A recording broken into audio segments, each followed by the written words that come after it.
So my girlfriend and her friends, they invited me to stay at a small cabin, Airbnb, in the Appalachian Mountains near Seven Devils. The idea was to just go up there to enjoy some snow tubing, and then do some light drinking, hot tub and board games in the cabin afterwards. The cabin was pretty high up in the mountains, and the drive up to it was honestly kind of scary.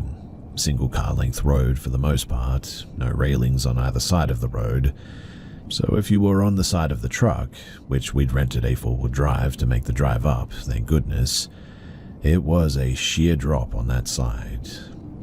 Sure, if we drove off the road, we'd likely be stopped by some trees on the way down, but still, it's a bit nerve-wracking for sure. Another thing was some of the trees on the trail had faces on them for decoration. I think that they were supposed to look cute, but they just kind of looked unnerving for most of us. I really should have taken pictures, but I was too anxious during the climb, so I never did. The cabin itself, though, was almost at the top of the mountain, and fairly small. A small living room with a very tiny and narrow kitchen and 2 bedrooms. Hot tub on the lower porch because the cabin itself was basically on the second floor, so you had to go up to a stairway to get into it. Key to the cabin was in a lockbox, so no special door lock option, just an old-fashioned cabin. We came back after snow tubing and dinner. The others drank enough to get buzzed, whilst I only had a glass of wine since I have a condition that makes it dangerous to get too much alcohol in my system, so relatively sober. I enjoyed the hot tub as planned, witnessed a beautiful shooting star, then played board games after that until around 1 in the morning, when we all went to bed. Now, I woke up a little after 4 a.m. because I was suddenly sweating and then I kind of felt a bit unsettled. I decided I needed to go to the bathroom, so I got up. I left the bedroom and nothing seemed amiss. I used the bathroom, and when I left the bathroom, the front door was now wide open. Naturally, I felt immediately uneasy, but again, this was a small cabin, so really there was nowhere for any intruder to hide. I could easily see the entire interior of the cabin from the tiny hallway. I decided maybe the last person through the door last night after the hot tub just didn't fully close the door and lock it appropriately, because there was no sign by the door that says close door firmly or anything, and it was fairly windy outside. I mean, the wind was howling out there enough that you could hear it. So I go over to the door and I close it, making sure that it's firmly enough in the doorway to fully lock it. I even jiggle the handle a few times and try to see if it'll open when locked. It doesn't budge, so I start to head back to the room. Then I hear the door rattle a little bit and I turn around and stare at it. I watch the lock itself turn and then the door opens, and it doesn't slam open from the wind, it just slowly swung open. I stayed extremely still because, that was crazy. The door was huge, mind you, clear window on it with no curtains and a big window beside it that also doesn't have curtains. And there was absolutely no one on the other side of it, that much I can guarantee. There was just no way somebody could have ducked out of view either and hurried away from the door after pushing it open, because they would have had to have made a lot of noise hurrying down the steps to get to the walkway.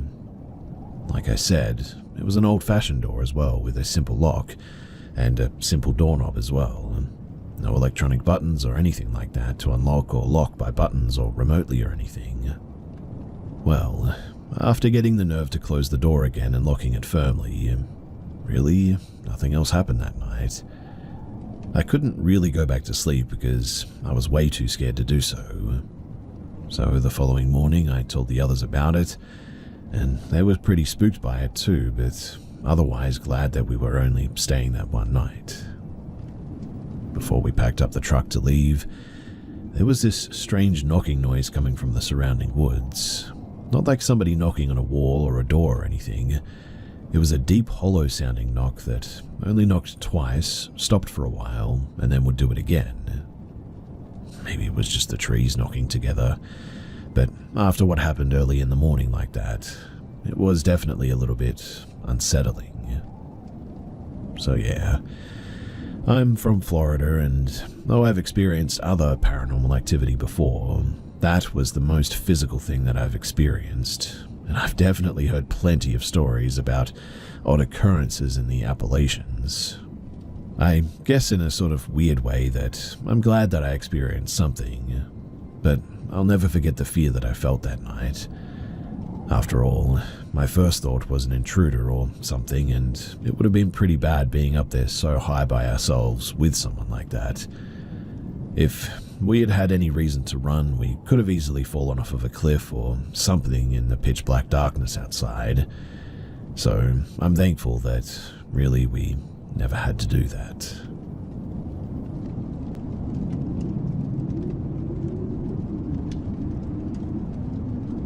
In Northern California, my family lived in an old house from the 60s.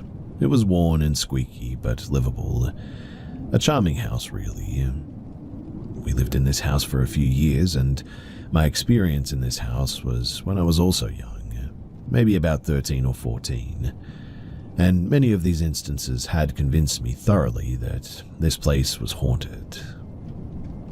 So when we first moved in, there were many drafts, cold spots, and some strange sounds through the house, but nothing came close to the pictures that I'd gotten of the entity in the home. Leading up to the photos being taken, my family had started seeing orbs, shadow figures, etc. that were generally non-applicable to a haunting in their eyes, but I was freaked out more and more as time went on. Now, one day I was sitting on my parents' bed reading an old magazine when I heard a very clear hi right next to my ear. I left the room so fast it was unreal. Another day I'd lost my phone for a week, tore apart my room from top to bottom, couldn't find it anywhere. A week passed and I found it sitting neatly on a box in my closet. Okay, I must have looked past it, right? Whatever. Around this time, I was known for making little recordings of my child self singing and making atrocious noises because I was a weird kid. The thing is that I always named those recordings, always. The day that I found the phone, I went in there to listen to my sound clips, and there were 3 new unnamed recordings. Weird. I mean, I would have named those for sure. So I played them and was instantly freaked out. One was less than a second long. The problem with the logic behind myself making this one was that I debunked myself from pocket recording because to hit start and stop, the phone was too slow that it takes about 3 whole seconds from start to end the recording. The first one was short and wasn't dissimilar to the sound of a horse galloping. The second sounded like a pocket recording, so I shrugged that one off. Okay, strange.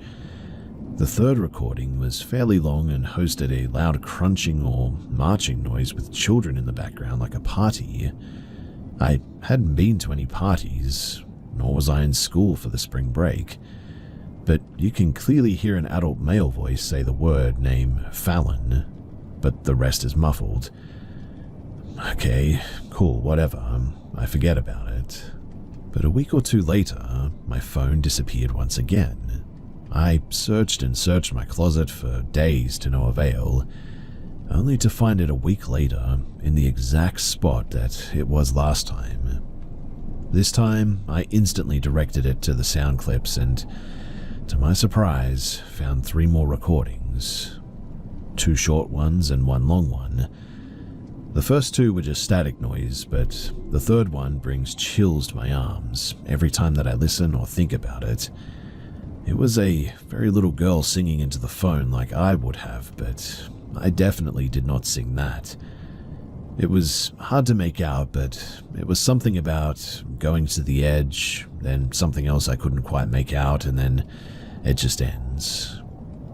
Don't get me wrong, I know it's heaps unlikely that there's a ghost who can record themselves singing into a phone, but I have no idea where these came from. I'm the youngest in my family, and nobody could tell me where those came from either. Nobody would play a prank like that, and my young cousin, pictured in the picture that you're about to see, didn't have any knowledge of how to navigate a phone yet. Sometime later, I was woken up really late at night one time for some reason. I've had terrible insomnia problems my whole life, but I could hear my dad in the kitchen. He must be coming home from work, I thought, checking the alarm clock. But it was 3 in the morning, and there was no way that he was home that late. Then I remembered, no, he didn't work today. Heavy bootsteps started walking from the kitchen towards the hallway. It walked from the laminated floor into the kitchen to the carpet, just down the hall, and eventually stopped in front of my sister's room. And I was awake for a few hours afterwards, not hearing anything else for the rest of the night, scared out of my mind, for sure. So, now to the pictures. I was babysitting my younger cousin by myself one day for a few hours. We were coloring and playing with Play-Doh. Pictured is me in front of them taking a picture of them, and I didn't see it when I took the pictures, and I didn't know it was there until years after we moved out. But the timestamp stated that they were taken within the same minute. And behind my cousin sat with the china cabinet with a mirror in the back. The figure in the mirror would have been standing just behind me in the kitchen. You can sort of see the cabinet of the kitchen, right, and the fridge to the left, and the window just past it if you look carefully. The figure, it had no facial features. The first picture was taken with the figure, and the second is without it. And you cannot tell me that this place wasn't freaky. Anyways, that concludes my story, and I would be happy to answer any questions if you guys have any. Thanks for listening.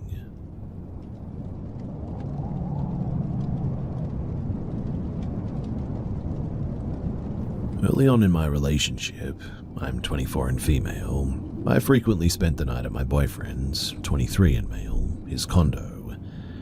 He lived alone on the bottom floor. His neighbor above him was kind and usually a quiet guy. I rarely noticed noises coming from above. For context, almost the entire condo was hardwood flooring, with the only carpet being in the family room.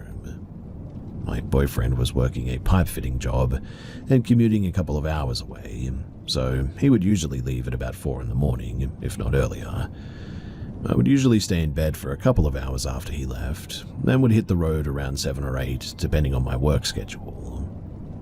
The first time that I noticed something, it was just a bit of a dream, albeit a very vivid dream. This took place after my boyfriend left for work and I had fallen back asleep. In the dream, I was walking through his condo, and as I passed by the bathroom, an old man came out and started yelling at me, saying something was wrong with the water. He had no clothes on, was shorter, rounder, bald sort of fella. When I went to look in the tub, the water was coming out of it dark brown, almost black in color, and the old man started telling me that I needed to get out, still yelling at me. I didn't think much of this dream. I figured that it was my mind being silly and remembering that the building used to be an assisted living facility. A week or two later, though, is when the weirdness escalated a bit. My boyfriend left for work as usual, but this time I had a harder time sort of falling back asleep. I gave up after about half an hour or so, settling on scrolling through social media, until it was time to leave. As I'm laying in his bed, I hear what sounds like wet footsteps coming down the hallway. I can hear each individual step squish as it comes down the about 20-foot long hallway, until it stops outside of the bedroom door. There was no shadow that I could see, and the sound was so clear that I initially assumed my boyfriend had forgotten something at home, or that he had been sent home from work. I waited and waited for him to open the door, but I never heard the footsteps recede, and nobody came in. I stayed frozen in bed, and ultimately chose to ignore it. I waited patiently for the sun to come out, and promptly left without even making the bed. Do you wish that a thrilling fantasy lived rent-free in your head instead of your endless to-do list? Well, with Dipsy Stories, you can trade mundane thoughts for spicy narratives that will make you feel like you're living in a romance novel. Dipsy is the female-founded app for spicy audiobooks and more. created by women for the female gaze. Their app has over 1,000 spicy audiobooks, all crafted by a team of professional writers and top-tier narrators. And if you're anything like me and a bit of an insomniac, then you're going to love their section for sleep. I personally really enjoyed their section with ambient sounds like winter rain, and actually ended up falling asleep that one night, which was really nice. And with their easy-to-explore app, you can search for your favorite romance genres like contemporary, historical, dark, sports, western, romantasy, sapphic, and more. New chapters are released every week, and you'll always find something new to enjoy. And right now, listeners of this show can get an extended 30-day free trial. Just go to dipsystories.com/scared to start your free trial. That's DIPSEA stories.com/scared for 30 days of full access for free. Visit dipsystories.com/scared. I'm certainly no stranger to the supernatural and paranormal. It's not uncommon for people in my family to experience these things, but it has been a really long time since I've experienced this particular reoccurrence, and life has gotten a bit better since it stopped years ago. Now, for the longest time since about the age of maybe 6 years old, I've experienced sleep paralysis. Before it started happening, I experienced a really terrible dream of a tall humanoid-shaped monster that was fully black. Not a shadow figure, not a person shrouded in darkness. This thing was made of, like, void. Basically, in the dream, I heard a loud roar from outside my 2-story bedroom window.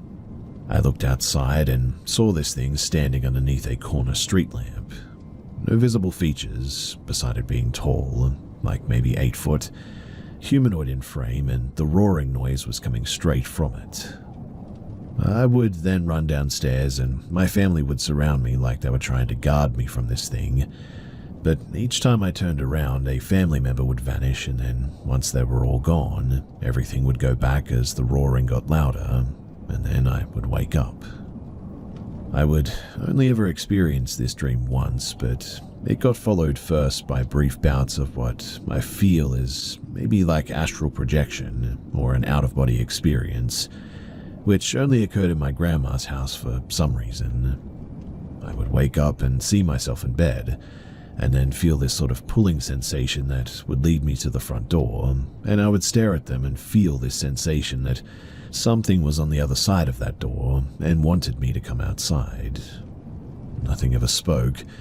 There was no noise, but I felt this draining and foreboding sensation when I stood looking at that door, and I would wake up extra tired the following day.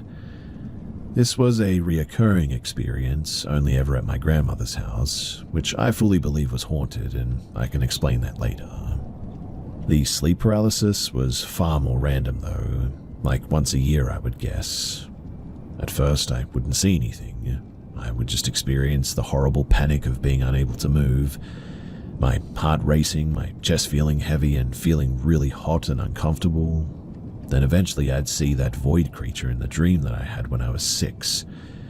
It never did anything. It was silent this time, but there was a fuzzy crackling noise coming from it, like static, and again it looked as if my hand would disappear if I were to try and reach out to touch it.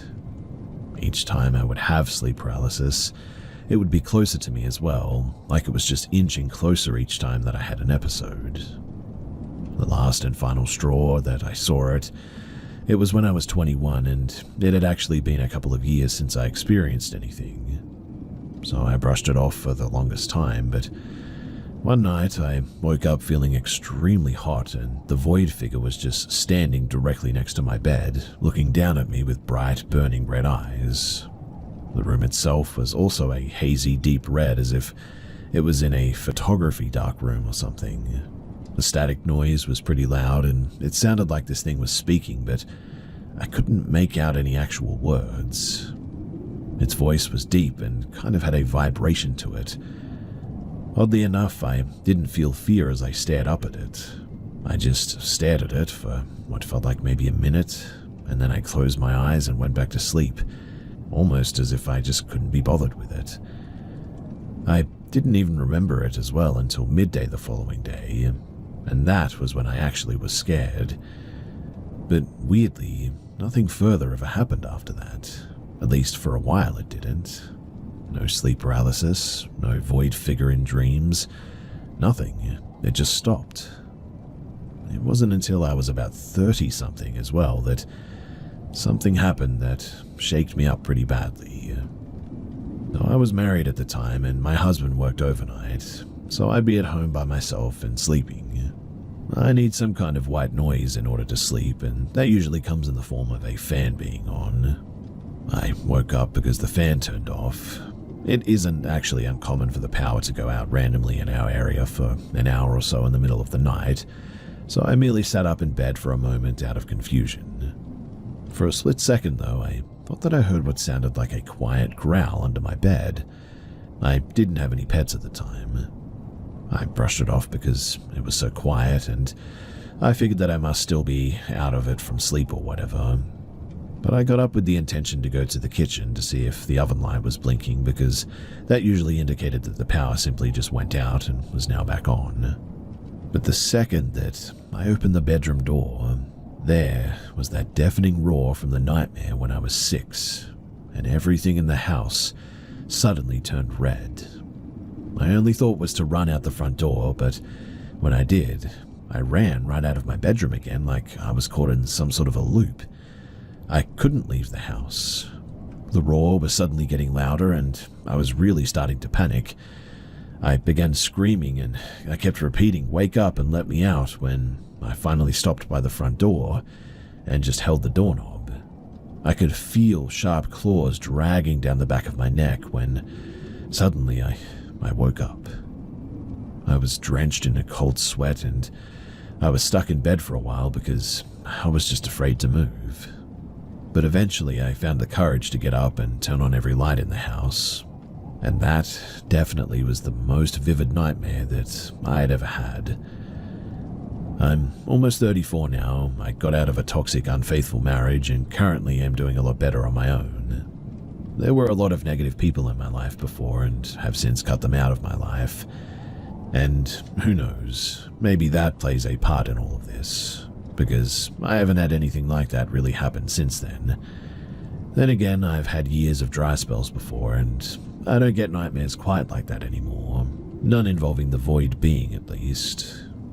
Who knows, maybe my cats play a role since they sleep right next to me every night, and in a way I feel like they ward off bad things. I fully believe that I had been haunted by something that preyed on me when I was most vulnerable in my life. I just really hope that I never experience it again.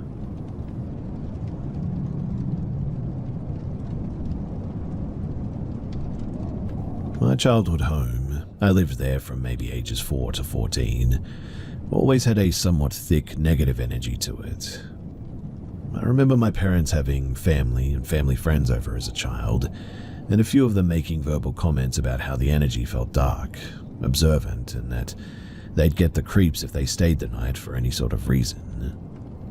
In my experience, as I aged through the elementary school period, the parts of the house that felt the darkest and most ominous were basically the whole upstairs, the game room, my bedroom, and the bathroom, and downstairs, and it was the laundry room that felt particularly dark. In general, the other parts of the house felt okay enough, but as a child I experienced significant fear around sleeping in my bedroom alone or at all, even if my mum accompanied me to my bed. Even during the day, if I was playing with my toys, I'd eventually get the creeps, and it felt like something was just lurking, observing me, slowly making its way, most of the time after some time playing in there. That creeping feeling that would make the hair on my arms stand up, and I'd look around my room. My eyes would always lock onto my closet door and stare at it in fear. Eventually, I'd find the courage to rip my attention away from it and flee out of my room. Now, on one particular day, I was playing with my toys on the floor of my bedroom before dinner. I was excited about the toys that I was playing with because I had just gotten them for my birthday. No one else was upstairs but me, and I get called downstairs for dinner. I go down and I eat, and after dinner I come back up pretty quickly as I was excited to resume playing with my new toys. I walk into my room and I freeze, as my toys were in completely different positions and locations than where I'd left them.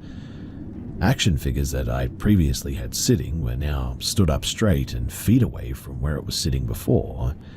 Toys that were on a piece of toy furniture were now taken off of the furniture, etc. In fact, almost every toy was moved. I was about 6 or 7 at that time, and I really could not understand it. In my rational brain, I asked my sister, who is 2.5 years older than me, if she went into my room, and she said no. And I just couldn't wrap my head around it. For years, every night, I would sleep in my parents' bed. That was the usual, really. I adamantly would not sleep in my bedroom. It was more than a childlike defiance as well. I was petrified to sleep in there. So much so that I had an unfortunate bedwetting issue well into 2nd or 3rd grade. And one night, my mum was able to get me to lay there at night alone. I had full body shakes from fear, and I remember so vividly not being able to sleep at all, and getting so scared that I hid myself under my blankets, where I hid awake for what felt like at least 2 hours or so. I remember how badly I was sweating, getting so hot from being tucked under my blanket. My shirt and pants were wet with sweat, and under the blanket, I felt like there was something looming over top of me outside, like the vastness of the dark in my room housed an energy that I could not look in the face, like the dark corners were swirling with an energy waiting for me to come out from the covers. Eventually, it was so hot under there that I just had to come out. Otherwise, I would have started to have trouble breathing, more than I already was. So I whipped the covers off of me, felt the colder flow of the air grace my skin, and immediately darted my eyes all over my room to analyze. I started sobbing, bawling in fear. I feared my closet, that was cracked with light on as a nightlight. I felt exposed and vulnerable to the veil which was thin in my bedroom. I remember getting up quick, running out of my room, closing the door as an energy shut off, and sitting in the hallway hugging myself, just crying. Now, as I got older, I was able to handle sleeping in my room a little better. It was in the 4th grade, about 9 years old, when I was able to kind of sleep in there. And on one of the first nights that I slept in there alone in the 4th grade, I fell asleep in my bed but woke up on one of our living room couches, which faced the laundry room. When I awoke, it was about 4 in the morning. It was dark in the living room, only some moonlight coming in from our tall windows which faced our dark backyard. I was laying on my side. My field of vision in front of me included the living room, which flowed into the dining room, and the laundry room as well. Initially, I was incredibly confused why I was on the couch. I didn't feel tired about waking, but I just felt awake, and as my eyes adjusted on the darkness of the laundry room, I realized that I was being watched. I will never forget the face of the entity standing there looking at me with an unwavering, sinister gaze.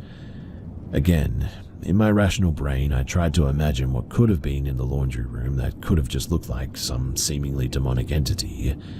I couldn't think of anything that was in there that could have caused that illusion. In there was just the washer and the dryer and the cabinets on the wall, really. Nothing else. No clothes or towels, no posters or artwork. Nothing. But I stared into the darkness of the laundry room that, as my eyes further adjusted, seemed to illuminate this creature.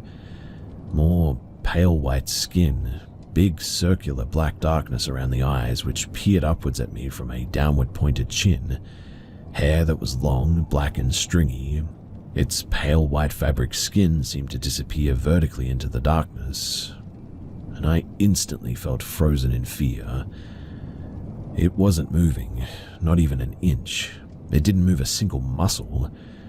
I must have been breathing half of what you normally breathe in a minute, as I didn't move, or more that I didn't even need to move.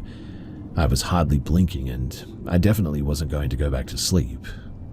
For some, I know that this sounds a lot like sleep paralysis, but I know for a fact that this was not that, because I was 100% not moving on purpose. I was not trying to move, and I couldn't. I was deathly afraid, and would not allow myself to bring any attention my way from this thing. I stared at it until the sun came up, and my parents' alarms started going off to get us ready for school. When the sun rose, I remember how stiffly I moved when I stood up. I kept my body back pressed on the wall next to the couch as I made the corner into my parents' room, never turning my back towards the laundry room in this face. Minutes later, when my parents were up and I needed to get ready for school, I ascended the stairs to my room and I found my bedroom blanket strewn down the stairs vertically, which would symbolize it falling off of my body as I maybe sleepwalked out of bed and down the stairs earlier, leading me to waking up on the couch. I don't remember what ensued following that, though. All I know is that around the same time frame, I had another sleepwalking episode where I wound up on the couch after falling asleep on my bed. This time, when I woke up on the couch, I also had articles of clothing taken off of me that would put places that would not have fallen onto naturally. The places that I found them almost appeared purposeful. Before or after these two sleepwalking events, though, I have never sleptwalked otherwise. I started experiencing other things too. In my room during the day and at night, toys in my closet would start making a sound out of nowhere. I wasn't as scared as I used to be when I was younger, so I was able to handle these happenings and feelings of fear better. They never diminished the dark feeling in the corners, though. But one night, I generally was having a hard time falling asleep, so I laid awake in the quiet of the night, everybody else asleep. I was staring at the little sliver of hallway ceiling that I was able to see from inside of my room, which was slightly illuminated due to a nightlight or something from far away in the bathroom. For hours, the silhouette of a man's side profile was on that ceiling. To compare how it looked, unironically, it looked how people online described the Hat Man. It looked like it had a top hat on, a big brow bone, big nose, and a strong chin. At some point, though, it must have disappeared because I looked back at some stage and it was gone. I could continue on about the energy in my house and all of the little things that happened. My main experience was what happened in that laundry room, though. I have always hesitated to tell people about it too because of the Hollywood-esque nature about the way the entity looked. I get that. I've only ever told a few people, in fact. And even then, I feel like they think I'm conjuring up something that I'd seen in Hollywood. As an adult, I've spoken to the same family friends who used to visit when I was a kid about the energy in that house. Now, one family friend who is particularly sensitive to energy and was spiritual for the time said that one night she stayed the night with her husband. Side note too, it was often my parents' family friends who would stay the night upstairs. But my parents were not shy partiers or anything, so often our family friends were too drunk to drive home and they'd stay the night. And if needed, my parents would offer my bed. These family friends have always been safe and trusted adults in my life. Shared with strangers here, I know that this could sound a bit strange that my parents just let their drunk friends have my bed. However, this particular family friend was like an aunt to me, and I don't recall being at home this night when she slept in my bed. Anyway, she told me at some stage in my adult life that this night she slept in my bed, which she never had before. She said that she woke up many times in the night to feeling my bed shaking erratically. Not super strong shaking, but enough of an erratic movement that the entire bed frame woke her up many times in the night. Now, as an adult, I don't think too much about all of what I'd experienced. I remember in middle school when I first watched the first Insidious movie, connecting really deeply to that movie. I resonated a lot with Dalton, as he seemed to be the target of what was going on and having these confusing things happen to him. I definitely feel that I experienced more in that house than my sister or my parents ever did. I felt exposed constantly in that house to, well, whatever it was that was there.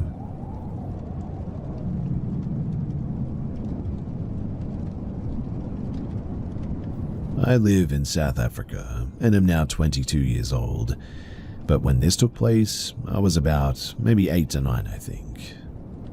My family and I had gone camping in a popular dam for what was meant to be 2 nights. It was my mother, my older sister, and myself pitched up in a tent. On the first night, sometime pretty late, I had gone out to go for a pee, but on the way back, 2 older men, maybe in their 40s or so, they were sat at a fire and they called me over. I'll admit that I was a pretty brain-dead child at that time who didn't heed the wisdom of stranger danger, and so I obliged.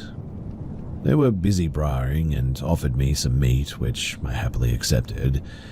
We started chatting about stuff, and in hindsight it was mostly them just giving the usual small talk conversation points, but after a few minutes I remember I started to feel extremely dizzy. It was like the world was spinning, but everything was going in slow motion, if that makes any sense. Now, using drugs quite regularly, I definitely think that I was high under some sort of influence of some sorts. My memory becomes a little fuzzy at that point, but I remember them offering me to take me for a ride in their car to show me something at that point. A little late, I know, but I realized something was up and I started to cry, and I tried making my way back to my tent, but these guys just kept insisting. I must have made a decent amount of noise though, as another camper came up and began asking them what was going on. They told her something about trying to help me back to my family or what have you. My memory is really fuzzy here as well, but she ended up bringing me back to my mum, and they were talking about something outside the tent while I went back to bed. The next day, all I remember was it was a nightmare of nausea, and I pretty much ended our camping early as we went back home after this. As for the 2 men, I never did see them that day, but it's not like I was looking either, so I don't know if they left or not, but truly I was just glad to be going home.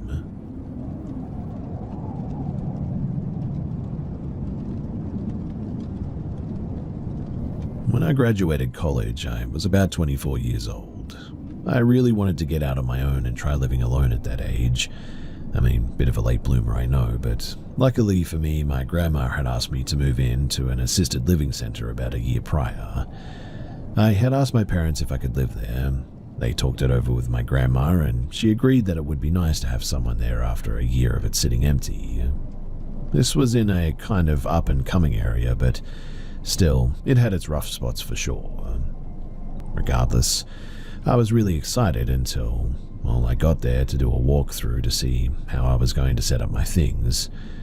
The house was a shotgun-style sort of home with a cellar that could only be accessed from the outside. While I was walking through the house, I swore that I was hearing noises, though. Finally, I realized that they were coming from the basement. So I called the police, and they came out and escorted out 6 people from the cellar. They were apparently squatters that had been living there, and after they left, I went down there to find, well, all kinds of stuff. The cops took all the drugs and anything else illegal, but it looked like someone had spray painted the walls just all over the place. It was just a concrete cellar where the water heater and the HVAC were, so I wouldn't have really cared, except it seemed to be kind of, well, satanic, I guess is the best word. I don't know anything about that stuff, but there was a couple of pentagrams and a chalk circle on the floor.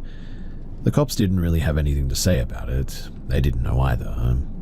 So I poured some water on the floor to wash away the circle, but the walls I just left as they were.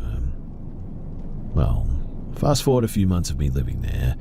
Honestly, I had forgotten all about it. I had started dating my future wife, and she was over a lot. We were getting ready for bed one night in the bathroom brushing our teeth, when a knock came from the back door. I ignored it, but it came again. It was 1 a.m, mind you, and this was my back door as well. I mean, someone had to have come into my backyard by opening the fence gate. So I grabbed my gun and went to the door, keeping it out of view. and some guy was standing there on the porch. I opened the interior wooden door, but kept the outside storm door shut and locked. I asked what he was here for since it was so late, and all he said was, "Is Christina here?" I told him that he had the wrong house, and all he said was, "Oh, so you don't want me to leave?" I told him that he better leave and not come back, and he just sort of stood there, staring at me. I'll admit that I was getting very nervous at this point, and so I shut the door. He walked down the steps and just stood in my backyard, staring at the house. And then he tried to open the cellar doors. I had them padlocked and he gave up eventually, but I opened the back window and told him to get out of here before the cops show up, or he gets shot, or maybe both. But again, he just stared, and then finally he left. I didn't sleep that night. Again, though, a couple of months later, my girlfriend told me that the guy came back, just standing in my backyard staring at the house. This time it was in broad daylight, and I called the cops this time, and he tried the cellar doors again but left before they showed up. The next day I went down to the cellar to see if maybe there had been something left behind that he was trying to get to, but I genuinely found nothing.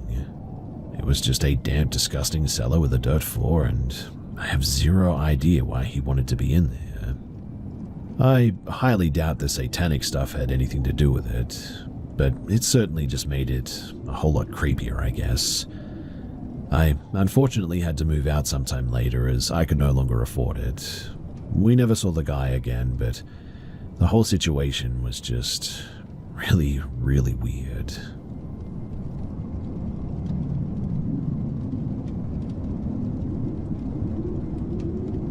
So about a year ago, I smelled cigarettes in my home. I don't smoke though, never have. The windows were all closed.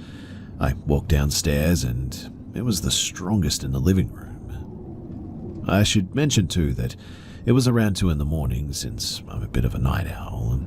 I didn't think much about it because it could have been my neighbors at the time. I didn't turn on any lights. I walked into the kitchen and grabbed some cereal.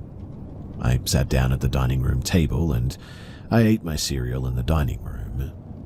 As I scrolled through my phone, I heard a noise in the living room, like somebody moved something heavy across the coffee table. I'm still surprised I didn't wet myself from fear, but I looked up and I saw this silhouette of a tall and bulky man sitting on the couch. I immediately made out the camouflage uniform in the dark, and he looked at me. I looked at him, and we literally just stayed like that for a while. I eventually got up and flipped on the dining room light, which shined into the living room, and he immediately disappeared.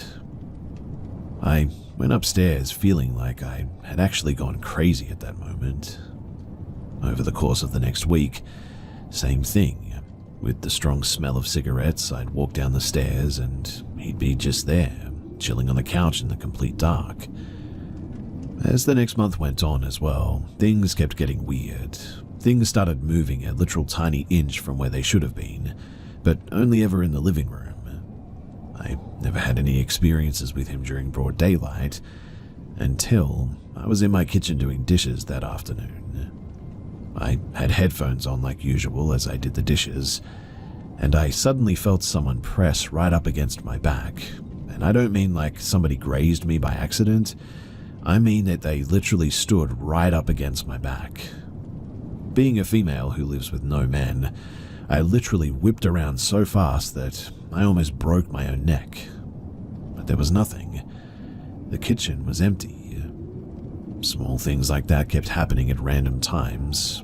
When I was sitting watching some YouTube videos, when I was doing my makeup, even when I was lying in bed.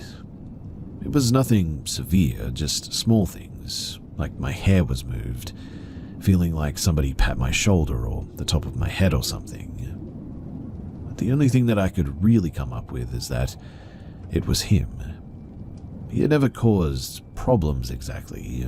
I feel like he could be causing actual chaos and purposely scaring me, but he seems very laid back and almost sweet, I guess. So I bought him an ashtray. Obviously, he can't use it, probably. I don't know how ghosts work, but I bought a vintage one and I put it on the coffee table in front of the couch. And every time that I would pass that table, it's always moved around. If I'm in a different room downstairs, I even hear it slide around the coffee table sometimes. I guess he seems to like it. That's been my normal for the last several months, in fact. I guess I'm here, though, because, well, you see, the last 2 weeks I've really been struggling with depression, and I've noticed when I'm upset, I always get slammed with that smell of cologne. That same cologne every time as well. I brushed it off the first time, but it just keeps happening, and I'm pretty convinced that it's him being nearby. I've never smelled a cologne like it, and I don't own any cologne at all myself, but anyways, I guess I'm sharing this not to ask for explanations, but just to have this somewhere to say it.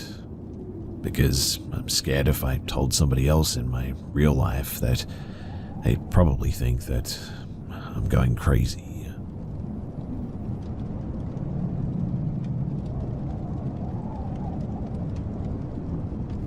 This happened when I was about 12 or 13. For important context, I lived in an apartment complex that was 2 sets of rows, each row with 4 apartments. I lived in the apartment closest to the street of one row, and had 2 cousins that lived in the apartment at the very end of the row, in the back. I would hang out with them just about daily. We were very into soccer at the time, and we would walk to the park about 4 or 5 streets away, along with some of the neighborhood kids, and play some soccer there. Now, I say neighborhood kids, but it was a big group of about maybe 15 kids total, and the ages ranged from 10 years old all the way up to 17. One of my 2 cousins was the 17-year-old, which is why my parents allowed me to go without any supervision in the first place. So on this day, like usual, we made our way back to the park. Some of us would walk, some would ride scooters or skateboards. I had my bike that day. We get to the park and we start playing. About halfway through our game, my parents drive by and they call to me from our car. They tell me that they'd be going to the store and to wait at the park for them. Okay, no big deal. I figured that they must want to go somewhere else afterwards, and it's just easier to pick me up from the park than for me to wait back at the house. Of course, this doesn't make sense because it's a 4-street distance, but at the time, to my 12-year-old mind, it was perfectly logical. So we keep playing for about another hour, and then as we get closer to sunset, more and more kids start making their way back to their house. When my cousins wanted to leave, they asked me if I was ready, and I said that my parents told me to wait for them here. So they left and I stayed behind. Eventually, too, it was just me. Honestly, though, that was not really a big deal for me. I'm familiar with the neighborhood, and I have my bike, and the energy of a 12-year-old. So I start riding my bike up and down the street, just sort of killing time. At this point, it hasn't occurred to me that if my parents wanted me to wait for them at the park, they wouldn't want me to wait past sunset. But eventually I get impatient and hungry, but not wanting to get grounded for disobeying my parents, I kept waiting. Except instead of waiting at the park, I crossed the street and was waiting there instead. After a few minutes, a car drove up and stopped next to me. Nothing scary yet because there is a stop sign there, so I don't really pay it much mind. Except when it drove away, I realized that the car looked a bit weird. It was old and boxy, like an 80s car, but what really stood out was that it looked spray-painted grey. What I mean is that it was definitely not real car paint, or done by a professional at least. I don't know if someone who stole a car would be dumb enough to draw that much attention to it, or if the look was intentional, but you could tell that it was just spray-painted all over it. Anyway, it drove away and I kept waiting, annoyed now. Then the car comes back from the other side of the street. I noticed it because it was hard to ignore it at that point, but my survival instincts are still not kicking in. Maybe they were lost or just wanted to turn around without doing a U-turn. and since the park is a big square, going around it and coming back is easy enough to do. A few minutes go by, they drive up again and stop at the stop sign again. This time I'm starting to get a bit nervous, so I look at the car. Two men are inside, very scruffy looking, unkempt beards, unkempt hair, dirty faces, stains on their shirts. They look at me. They both smile at the same time. They look at each other, smile even bigger in the creepiest smile that I've ever seen someone do to this day, and then they drove away. Their smile creeped me out so much that I was now on high alert. In particular, I was watching the other side of the park, where they would come from if they went around again like they did the first time. And sure enough, they did. This also means that they were now on the same side of the street as me, so as soon as I saw that car, I jumped on my bike and I rode as fast as I humanly could. I could hear one yelling something, but I honestly don't know what it was. I was too busy riding for my life, and I could hear the car catching up, but I was too scared to even turn around. I somehow made it to my street and ran into the building, but I didn't want them seeing where I lived, since my apartment would have been, well, the one visible from the street for the most part. So I went to the back instead, behind my cousin's apartment, and I hid there. My reasoning was, if they followed me inside the building, they would see me knocking on their door and get me before anyone answered. Worth noting too that, if it wasn't obvious, this was definitely before cell phones. I waited for what felt like a few hours to my 12-year-old brain, but was probably only 20 minutes or so in hindsight, before I got enough courage to make the short walk down the row of apartments to mine, and I tried the door. It was unlocked, so I went inside and my parents were there, sitting on the couch watching TV. They asked me how our game was, completely nonchalantly, and I instantly questioned them and asked them why they didn't pick me up. They both looked confused. They asked me why they would tell me to wait there instead of home when it's a 4-street distance and I had my bike. Once they said that, it did make a whole lot more sense, but to this day I swear that they told me to wait for them there. They even told me that they were going to leave the door unlocked for me in case I got home before they did. In my excitement of the game, I must have just completely misheard them or something. I simply went to my room after that, never telling them about any of it, because as a dumb kid I knew that if I said something that they wouldn't let me play soccer anymore, and that was clearly more important than my physical well-being at that stage. I never did see those guys or that car ever again. I look back on it now and it doesn't matter how fast I was pedaling my bike. I mean, they were in a car. They should have and could have caught up if they wanted to, so I really don't know what their intentions were, if they were just having a laugh at my expense, if they were trying to scare me, or if they actually had something darker in mind. But I do think back on that day now and then, and get chills every time that I realize just how much different my life would be right now if they had actually caught up to me.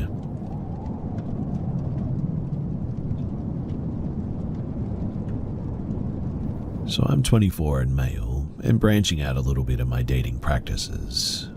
I've got a transgender date under my belt, and honestly it went really well. My second, however, made my intuition scream, get out of there.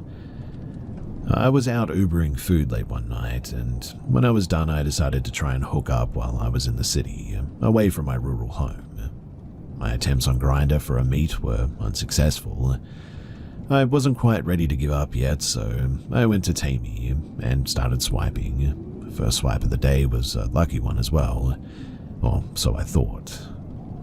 At 4 a.m. I get a few messages that go like this: "Come chill, I'm bored, we can go with the flow and get to know each other. Number and home address, McKees Rock, Pittsburgh, PA. I was unnervingly forward, but I thought that I'd take a chance and texted the number. "Hey, are you still up?" I said. "Yeah, come and talk and chill," she said. "Have you had coffee, breakfast yet?" No, she said. Okay, would you like to get some? She said, I don't know, maybe.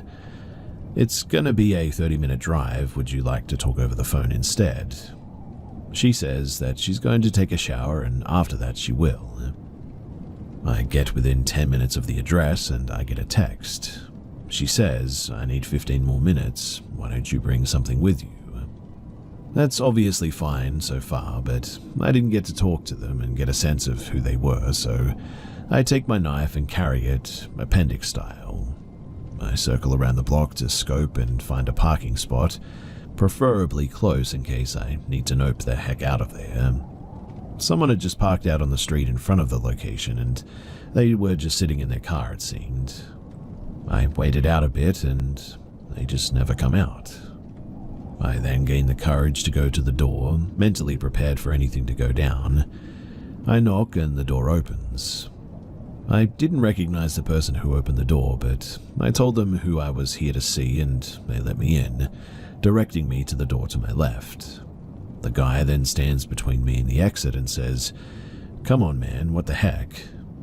And as if on cue, another man enters the building and they go upstairs. I thought that this was the man who was parked in the spot and never got out as well. There were 3 apartments in said building, hers, the third, to the left as soon as you enter the main door, and then one up some stairs facing the main door. I didn't pay much mind at this point to where the last one was, but I knocked on the 3rd apartment to see my date, and she answers right away. I still need a few more minutes, she says, and shuts the door. I didn't get much more than a glimpse of her face in the process, but once she shut the door, I was in the hall alone. It was then that I heard 2 to 3 men's voices speaking to each other, almost inaudibly as music dampened this secret conversation. In that moment, my heart suddenly sank to my stomach, and it felt like I had to go before anyone noticed that I'd left. So I walked out and went straight to my car. I drove forward as I watched the man in the street, presumably from that house, walk in my direction to see where I was going. I did a U-turn as there was a no outlet sign, only to find my original path blocked with an idle car. So I quickly took a side street out of there. I pass a few lights and then see the man that never left his car next to me at a red light, looking over at me.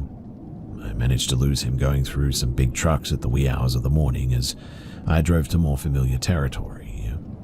And once I was in the clear, I suddenly realized that there was something very off about whatever the heck that was. I don't know what could have happened to me that night, but looking back on it all, I'm really glad that my instincts kicked in while I still had a chance.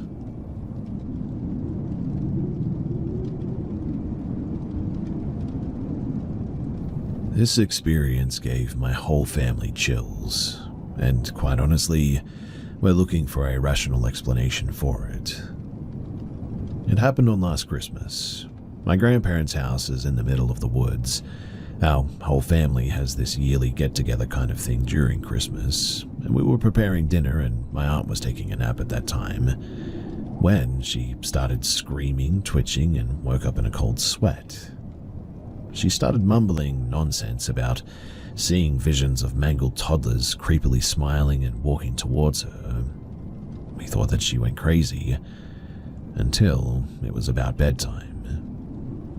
My grandfather crawled into his bed to go to sleep when he started suddenly hearing a toddler's voice saying "Mama" over and over again. According to him, the voice started to progress and got louder. There were no kids in our house, mind you. My grandfather's house is also in the middle of nowhere between the woods, which means that we don't have any neighbors close by either. My cousin, who was scrolling his phone while sitting on the toilet, started to hear the same sound around the same time that my grandfather heard it. The toilet is at the far right of the house, grandfather's room is at the far left, so really there's just no way that both of them could have been hearing the voice from different directions at the same time. My mother and myself were sharing a bed that day, and she woke up to the voice of a toddler giggling and saying "Mama." Our dog, an 8-month-old lab, was barking and growling crazily that night. It just was really unlike him. That furry dude is friendly with anyone and everything. But the same thing happened to my uncle, father, dad, and grandfather, and all of them woke up to the sounds of a supposedly cursed toddler. The weirdest part being them hearing the sound from different parts of the woods, though. Now, I'm a terrific sleeper, and I was oblivious to the situation until my cousin yeeted me out of my sleep. We all grabbed a bunch of flashlights and searched all around the area, but we didn't find anything.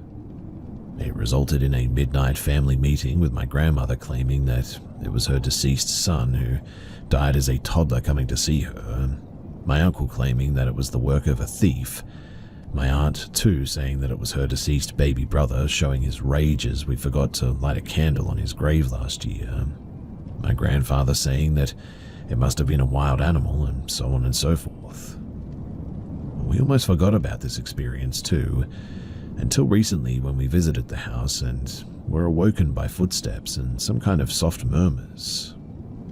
My aunt and uncle were saying that they kept on hearing something rolling on the roof of the days prior to this experience. I don't believe in your typical ghost, aka the vengeful white-robed woman with pale skin and black hair looking for revenge or anything. I really hope to just get a rational explanation for this experience, and that's why I'm here. Has anyone had a similar experience before? I would also love for you to share your opinions about what this could have been. And although I do not strongly believe in ghosts as of now, I am willing to learn about their possible existence, and I'm trying to keep an open mind. Also, I don't think that there are any supposedly cursed objects in the house, so I would pretty much rule that out as a possibility. So, if you have any thoughts or any information for me, then please do share.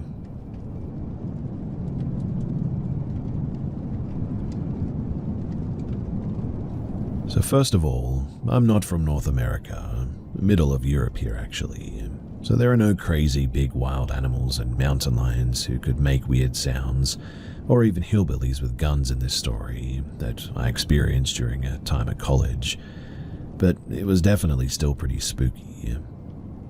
So when I was in college, I lived directly on campus in one of the dorm buildings, and the campus of my small college was not located in the local city, but a bit sort of outside from it, and surrounded by a lot of agricultural landscape, with endless fields and dirt roads, sparsely some woods between them as well. I really liked it there because you could go for chill walks and runs through the middle of the fields without much disturbance by city life and other people, except for some hunters and some farmers occasionally. But fast forward to one time when me and my two friends went for a walk through the fields, via the dirt paths there, at 11 p.m. on a warm late summer day. We chatted and laughed about silly stuff while making our way further and further away from campus. The only stuff that you saw were the red lights of wind turbines and some small towns in the distance, and here and there a bat flying over our heads. We had no lights on us, and only one had his mobile phone with him. When we were 5 kilometers away from campus, we checked on the maps. We suddenly came to a crossing and wondered where we should go, to make it a loop back to campus without going the same way that we had come from. We decided on a path which went to the right, and that was when things got a bit weird. Bear in mind that we're all pretty tall guys in their early 20s, which is still kind of safe and not easily scarable or anything, but the first thing that I noticed was a shadowy thing moving in the distance down the path that we had started to take. It was barely noticeable, but definitely something was moving there. The others noticed it too, and we joked about some horror movie stuff, but we shrugged it off as some deer that was crossing the path at some point. We continued further into the path and forgot about the shadow, until we saw a high seat perch, but they're everywhere for hunters here, near the path. We decided to climb on it, to take a bit of a rest and enjoy the dark landscape. In the distance, you could see the silhouette of some of the small wooded areas, 100 meters away from our spot. As I was gazing around, my eye suddenly catch some lights moving through the wooded area. I wiped my eyes, and when I looked again, I saw that it was a person with some kind of a headlamp running through the woods. Not jogging, but full-on force sprinting in a parallel direction to our spot. We also checked later on Google Maps that there really was no path through that wooded area. I told the others, and together we followed the light all the way to the right side of the woods, when one of my friends decided that it would be funny to scream in the direction of said person. He screamed something like hello, and the light of the headlamp turned around directly in our direction. After a few seconds, it turned off completely, and we couldn't see the person anymore. And suddenly, this eerie feeling, is the best way that I can describe it, suddenly kicked in for all of us. I don't know why, but the idea of a random person in the middle of nowhere that kind of knows that we were there but we can't see them anymore suddenly scared us a bit. We climbed out of the hunting perch and we booked it out the way that we had come from, with a pretty fast walking pace. While on the way back, we kept looking behind us to see if anybody was following us, and I swear that I saw some shadow moving again down the path behind us. It was probably just hallucination because we had an eerie feeling, but I don't know. Back to campus we went to one of the guys' dorms, downed a beer and talked about what had happened. We just couldn't find a good explanation for why a person would act like that in the woods there. I mean, hunters usually don't sprint full force forward here, especially not alone like that, only if there's like a big group to hunt, but that would be loud with many dogs and all that. And a trail runner at 11 p.m. in a random wooded area with no trails seemed really off also. But who knows? Anyway, we never found out who that was, and in the end we just kept away from that part of the path and all the upcoming walks that we went on. But still, something about those shadows and seeing that person there, it still gives me the creeps.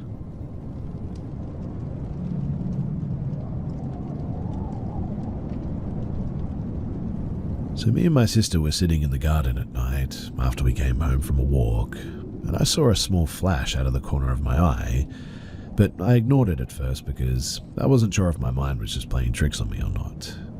But then she goes, "Hey, did you just see that flash?"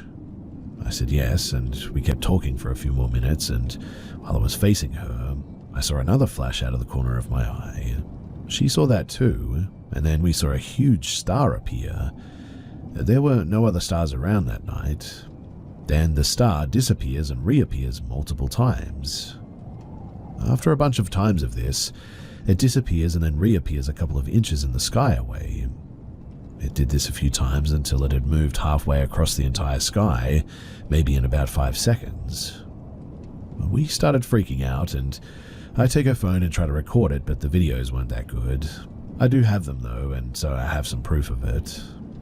My sister runs inside the house, and she comes outside with my mum and my other sister, and my mum isn't that impressed because she can't see it moving. It just looks like a regular star at first. She eventually goes back inside, and then immediately after we see the shooting light come back. But this time, there were many of them. But they seemed almost high-tech, and they formed formations that didn't seem to make any sense. We call our mother back outside, and this time she can definitely see them. We stand and watch them for at least 10 minutes, and my mother can clearly see them, so she starts praying and my sister is freaking out. My other sister didn't come out again. She didn't believe us because the first time she came out she didn't see anything. My mother and sister start freaking out and they went inside. I wanted to stay and watch though, but I was sort of scared to be alone outside after seeing that. My sister starts texting her friends, but they don't believe her, so she asks me if we can go back outside so she can try and get a good picture of it. So we go outside and we spend like another 10 minutes recording, but all the videos were pretty bad because it was nighttime. This time we stand and watch in silence though. We even saw a few things that looked like small planes maybe, which would disappear after a few seconds. I watched a small light slowly glide across the sky, and then it would disappear and reappear somewhere else. Similar to the first UFOs that we saw, but this one was far more away. It was really weird to watch because I think I was literally witnessing some sort of like teleportation. It's been 4 hours and I'm still trying to process all this. Also, when they disappeared, they'd sort of shrink and blink or shine similarly to in cartoons when characters would throw something into space. If anyone knows what I'm talking about, then do comment below because I'm not sure of the word for it, but that's what it was like. Then we see multiple lights move at the same speed, and they were making a large square formation. Then I make a joke and said, what if it's one big mothership? And that makes my sister freak out and she runs inside. Now my family is really scared and my sister even asked me to stay in her room until our dad came home from work. And look, I don't even know if I've even explained the story properly, but this is the weirdest situation of my life and there's no way that it can be mistaken for anything naturally occurring. That much is clear. A couple of weeks ago too, now that I remembered this, my mum did call my name and shout, "What is that? Look out your window." But by the time that I got into the window, it was gone. I went to ask her what she saw, and she said that it was small and black and flying across the sky at super high speeds. I wasn't really sure what she was talking about, until, obviously, I saw it for myself today. But she saw it during the day. We saw it at night, and she claims that the flying lights that we saw today look like what she saw, but she saw a black thing while we saw lights.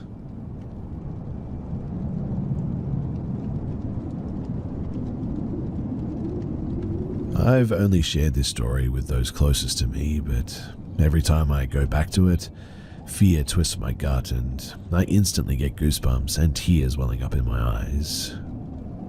Before I tell you guys about it, a little bit of background about me first.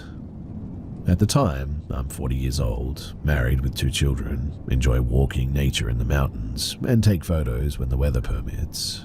I'm not religious, but I try to hold on to Cartesian thinking. This evening of August 22, 2017, all the indicators are green to go and take photos of the Milky Way in the mountains. I'm hoping to get some nice shots with fire trees, or trees at least. At 10 p.m. I throw my gear in my trunk and head up to a village 30 minutes away. Arriving at Bullet, everything's set up, but the weather decides to play a trick on me and the sky is filled with high-altitude clouds suddenly. It's not the first time that this has happened, and after I look at the satellite animations a little further on, the sky seems more cooperative. I take to the road again, heading for Le Creux d'Avan, a well-known geological circa in the region where I live. When I arrive near the parking lot that leads to the path to get there, I'm greeted by numerous flashing lights. Police, fire department, ambulance, everyone is there, at the top of the mountain, in the middle of the forest. I'm stopped and questioned about my presence, and I explain why I want to go up there. The police explain that the site is not accessible, and ask me to leave. I'm getting tired and decided to go home empty-handed, but that's for another time. But then, a shiver suddenly runs down my spine. I've been driving through the forest for a few minutes. When I come to a clearing, I was driving slowly for fear of running over nocturnal animals. And there, in my headlights, there's this, well, he's there. At the side of the road, it's there. My eyes are riveted to this thing. I'll only see him for a few seconds in the end, and the time that it takes to overtake the car, but it feels like an eternity. He's tall, very tall, over 2 meters at least. He's also very skinny, sickly skinny, and his skin is white as a full sledge, completely naked as well. He has a little bit of black hair that's sort of tousled on his head. His arms are crossed over his chest, immense fingers dangling from the tips of his hands, and he's covered in what seems like maybe blood everywhere. He follows me with his eyes staring into mine. I'm overcome by primal fear. My whole body is screaming at me to flee, to get away as fast as I can. It's as if my survival instinct is suddenly begging me to get as far away from here as possible. By reflex, I mash the gas pedal and drive at breakneck speed to reach the edge of the lake and leave this forest that oppresses me. I keep looking in the rearview mirror, unaware of the danger I'm exposing myself to by driving at this speed. The tears of fear are streaming down my face, and they're absolutely uncontrollable. Honestly, I'm terrified to my core, like a 5-year-old whose light has gone out in a cellar. When I finally reach the edge of the lake, I pull over to the side of the road and try to regain my composure. Clinging to reality and the rationality that has always built my life like a lifeline, I feel like I'm suddenly going mad. I'm thinking that maybe somebody has had a car accident and was in distress and I didn't stop to help or something. I hate myself for having reacted so badly if that's the case, for having been overwhelmed by unreasonable fear. So I call the police, still breathing hard. I tell them who I am, that I haven't been drinking or taking drugs, and that they'll probably think that I'm crazy, but no, they're benevolent and listen to me all the way. I finally get home and my fear explodes in my belly, this look never leaving me and piercing me again. I tell him what happened to me and I start crying again. 2 hours later, at 3 a.m, the police, they ring my doorbell. There are 3 of them and they're obviously taking this very seriously. They ask me for more details about the time and the place. Luckily, I know the place perfectly well and give them the GPS coordinates of what happened. The next day, the crude van, where I was heading, made the headlines in the local papers. Apparently, 2 people had died there in the middle of the night in a microlight accident. With no news from the police after several days, I contacted them and also learned that a carcass had also been found several kilometers away with no one at the wheel, but that I had done the right thing by not stopping. I'm 47 years old now and I've been back to that place many times, day and night, because it's a place that I really love. I've always found it hard to believe in the supernatural, even though I'm convinced that many things go beyond our understanding of the world and shatter our certainties. But this one thing, this one event, it always has me questioning, well, everything.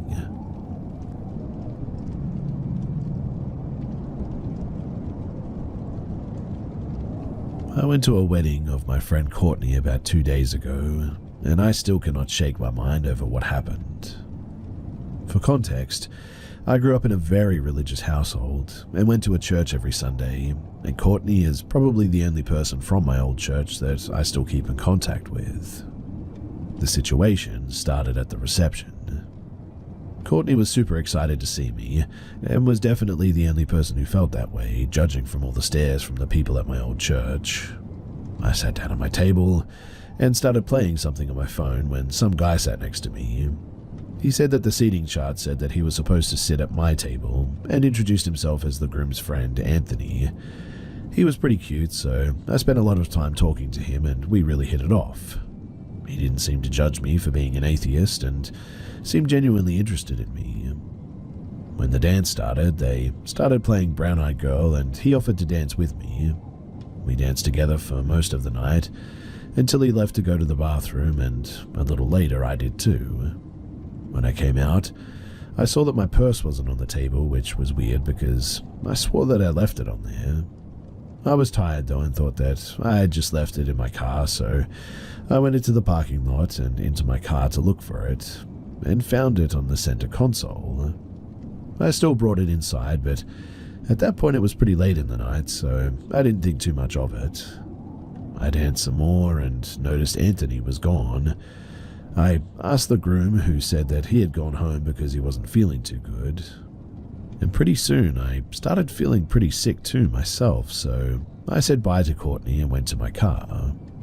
As I put my keys in the ignition, I looked behind me and saw something weird. It looked like something had ducked down from the trunk. I took my keys out and looked back there, and that was when I saw him.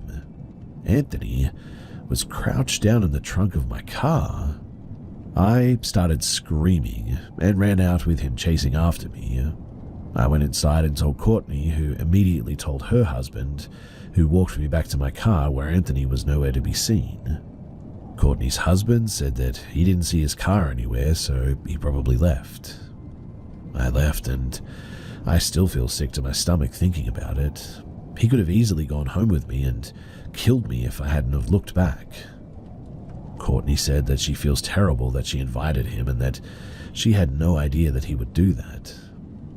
I haven't stepped out of my house since because I'm worried that if I do, that he'll be waiting for me like he was before.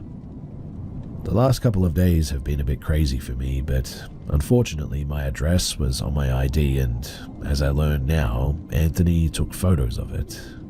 Anthony and the groom aren't exactly friends, but they know each other well enough for him to be invited. After the whole fiasco, the groom tried to text Anthony about it, but got no response. Anthony showed up at my job and was lurking around the parking lot before he ran off when he saw security. He left me a note on my windshield that just says, "I'm watching." Security at my job has been notified about him, so hopefully I'm safe there. I was told by other people that went to the wedding that he was introducing himself as my boyfriend, and that he was planning on proposing. I'm currently trying to file a restraining order against him and feel horrified. He lives in my city and knows where I live, so I'm staying at my aunt's house as I speak, and if anything else happens, I'll be sure to let you guys know.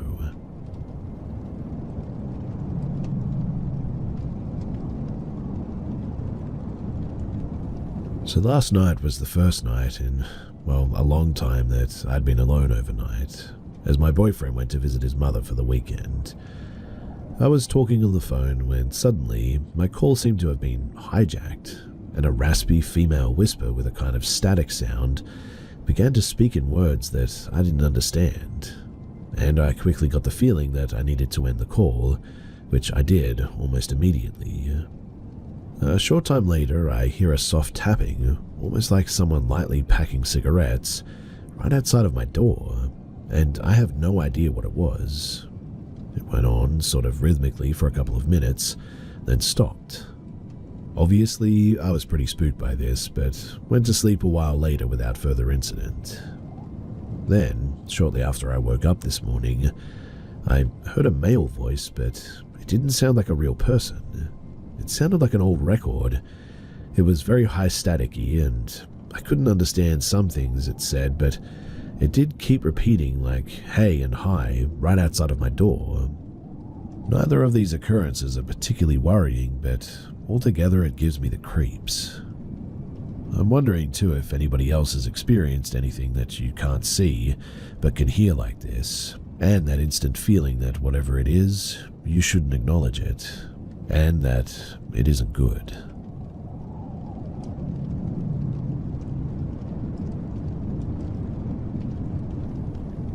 My mum's father died when she was around 18, and ever since I can remember, she frequently visited his grave at the cemetery, decorating it, visiting and so on.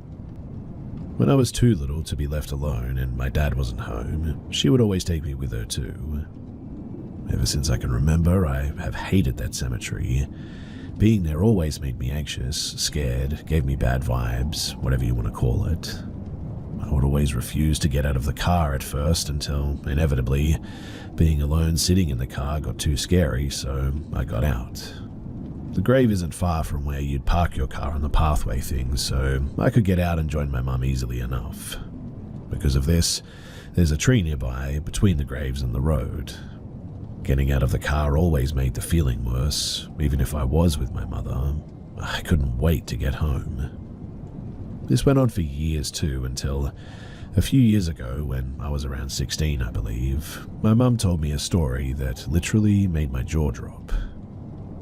Now, I hadn't gotten out of the car during that visit, and when she got back in, she said, "You know, you've never liked being here, and ever since the first time me and your dad brought you as a baby, it's always been like that." And then proceeded to tell me a story that made the whole thing make a lot more sense.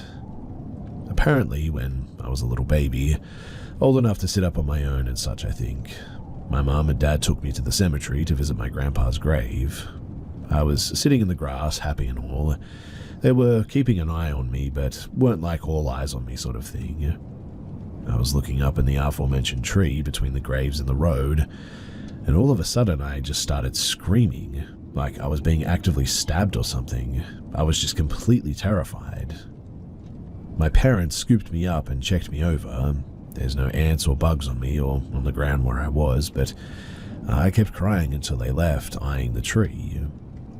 I don't remember what I saw in the tree, obviously, or I would describe it, but whatever it was, it scared me so bad that it must have scarred me or something. After she finished, it made much more sense to me why I never liked that place and was also just so anxious to be there.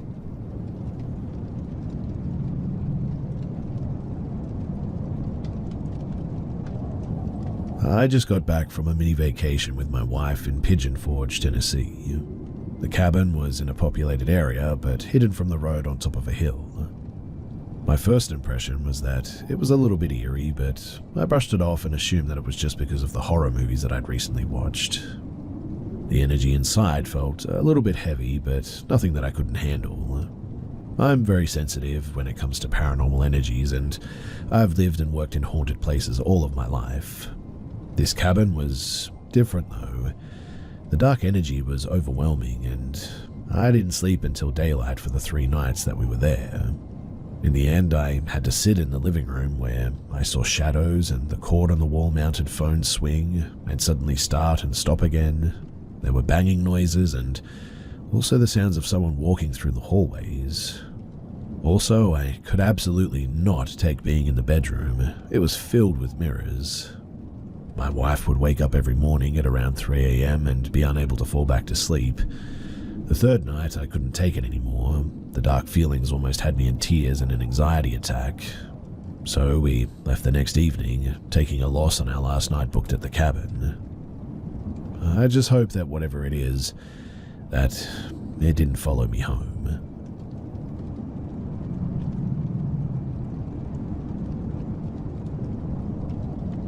I bought my house in 2013 and was aware that before we moved in, an elderly lady had lived there for around 4 years before passing away. But we never learned if the woman passed away in the house, but I was not worried about it at the time. This is just for some context, as I'm not actually sure to this day that anyone actually died in the house. Anyway, in June of 2013, one night before we moved the furniture to the new house, my wife and our 2 toddlers were painting and it was getting pretty late. My wife decided that she would take the kids and head to my parents' house for the night. While I was painting alone in the master bedroom, I heard the toilet seat slam down violently in the guest bathroom on the other side of the wall where I was painting. I mustered my courage up and walked around the corner down the hallway, stepped into the bathroom and turned the light on, only to find that the toilet seat was up. The second thing that happened was in December of 2013. I remember this because it was around Christmas time and we had just finished loading up the car to head out to Florida from Texas. I had just gotten into the car that was parked in the garage facing the road. My wife was inside, checking that everything in the house was set for our 2-week trip. Shortly after I had sat down and started the car, my wife sat down next to me and shut the door. And almost immediately after my wife sat down, I swear that I saw a figure of a person walk behind the car in my rearview mirror. I looked at my wife and asked if she saw that, and with a cold look of fear on her face, she muttered, "Yeah." I ended up searching the house for 15 minutes because I was convinced that somebody must have been in there, but in the end I found nothing. The last occurrence that happened was actually in 2016. It was late and I was in the office playing Minecraft on my PC. I fell asleep while playing in my chair with my shirt off and woke up to the touch of a hand on my chest from behind me. While still sort of half asleep, I started to open my eyes and felt nails digging into my skin and sort of yelped. I jumped up and went into the living room and flipped the light on and had 3 claw marks on the left side of my chest. Additionally, my wife had just been given 2 Japanese geisha dolls that were set on the mantle over our fireplace, and I got a really eerie feeling upon looking at them as I walked into the living room and threw them away. So this may have been something else, I'm not too sure. The dolls were bought at an antique shop and were a gift, but still, there was something off about them, and so, in the end, I got rid of them.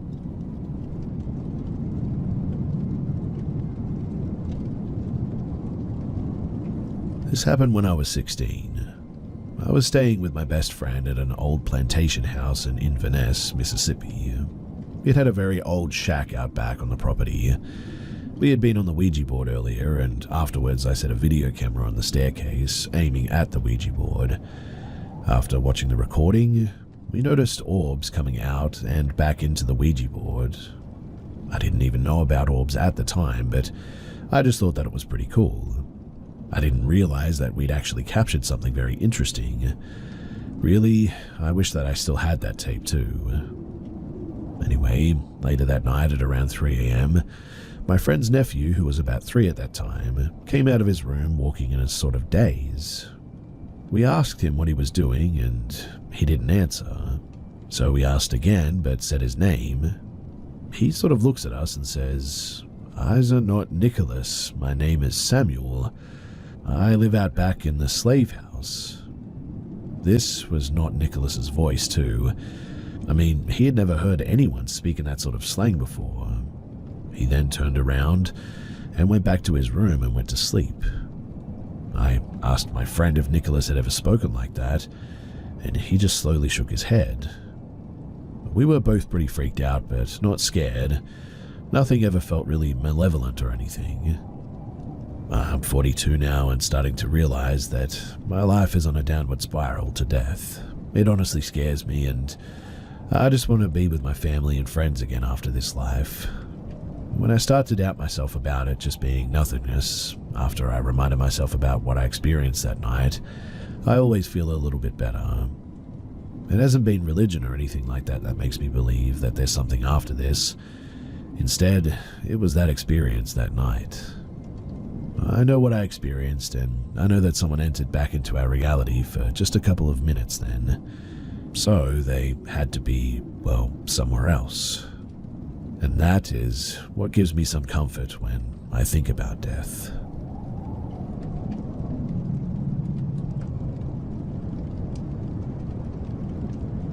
So back in 1995, I was 12 at the time, I finally decided to play the Ouija board with my dad. I should preface that my dad used to do a lot of seances and other occult things like tarot. As a result, he had some pretty unsettling encounters that he told me about, which I might share another time. But for now, we go through with this game and we ask the usual questions, and I distinctly remember how unusual the movements of the glass piece felt. It didn't feel like controlled, natural movements. In any case, later that night we started watching TV, and I kept seeing these little green human-shaped figures pop up in the corner of my eye, and when I tried to look directly at them, as usual, nothing was there. This goes on for about 5 minutes, and my dad starts laughing and says, "You see them too, huh?"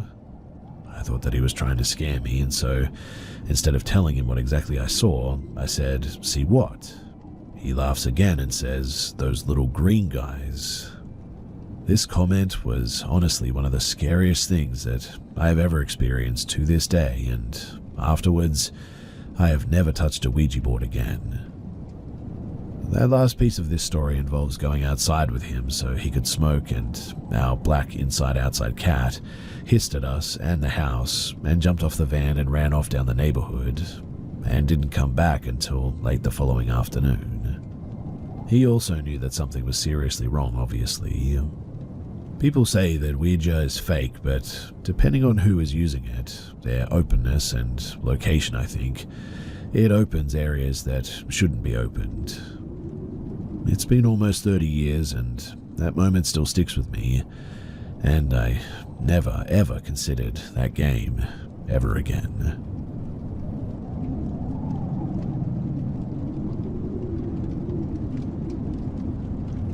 So I'm pretty new here, but this experience pops up in my head every once in a while, and I wanted to share it and see if anybody else has experienced anything else, well, similar. I'm a total skeptic of all things strange, but to this day, this still gives me the chills. A couple of years ago, I was still living at home with my parents. Both of our bedrooms are upstairs. This particular night, my dad was working the night shift, so it was just my mum and I at the house. We hung out together that evening and then went our separate ways for the night. She went to her room and I went to mine. Now, my bed is positioned so that my head is as far away from the door as possible, and my feet are as close to the door as possible, so when I sleep, I'm literally facing the door. At around 2 a.m., I woke up lying flat on my back because I felt like someone was staring at me from my left side. I know that it was around 2 a.m. because after this happened, I checked the clock and this event couldn't have lasted longer than maybe a minute. I looked over, and clear as day, there was my mum standing there. I remember vividly that she had on a white nightgown with a little baby blue coloured flowers on it that she wears all the time, even to this day, and was standing quiet as could be next to me. I laughed kind of startled and I audibly said, "What the heck? You scared the heck out of me. What do you want?" It's entirely important at this point to mention that my mum and I, we're best friends, so we always mess with each other a little bit. It isn't uncommon for us to have late night hangout sessions, so in my sleepy state it was entirely plausible that she had come over to wake me up to go downstairs to get a snack with her or something. But after I said this, there wasn't a peep from her. Absolutely nothing from her. No movement even whatsoever. I said something like, "Come on, what the heck?" thinking that she was going to break and laugh, but nothing. At that point, I started to worry, thinking that something was wrong with her, like maybe she was sick or something terrible had happened to a family member and she wasn't sure how to say it. Again, I said, "Mum, what is it?" As I said that, I used my elbow, the elbow closest to her, to gain leverage to start pulling myself into a sitting position on the bed and began to twist to face her. One more time I said, "Mum," and as I said that, I reached out to sort of push or touch her on the shoulder to try and get some sort of reaction from her, but my entire body slumped forward over the bed when she just, all of a sudden, disappeared. Completely. Like, absolutely was not there. To say that I almost soiled myself really is an understatement. I got up fast, thinking that I had completely lost it, or she did pull something on me. I threw the light on and darted across the hall into her room, where she was very peacefully asleep with her breathing machine. I woke her up to ask her about it and was met with a lot of confusion and mild annoyance that I disturbed her slumber. I didn't sleep the rest of the night that night, and it was hard to sleep for the next few nights too. So, has anyone else ever had anything like this happen to them?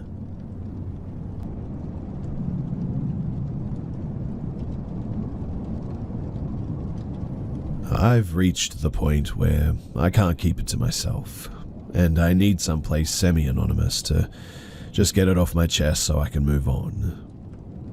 So I was a part of a trio of best friends. We would hang out socially pretty regularly. One of our favorite things to do was to girls' night out at the local clubs. We always started at one of our least favorite clubs, but it had one of those inexpensive fishbowl drinks, so we typically began our evening there. And this is where it happened. We had arrived and we're about 30 to 45 minutes into conversation and drinks, and we decided to hit the dance floor. A group of 3 guys were seated near the dance floor and joined us once we were started dancing. I was paired up with the youngest looking one. He looked about 5 or so years younger than myself, but we were having a great time dancing together. We danced and merged back together with the entire group, forming a circle. Directly across from my dance partner and myself was my friend.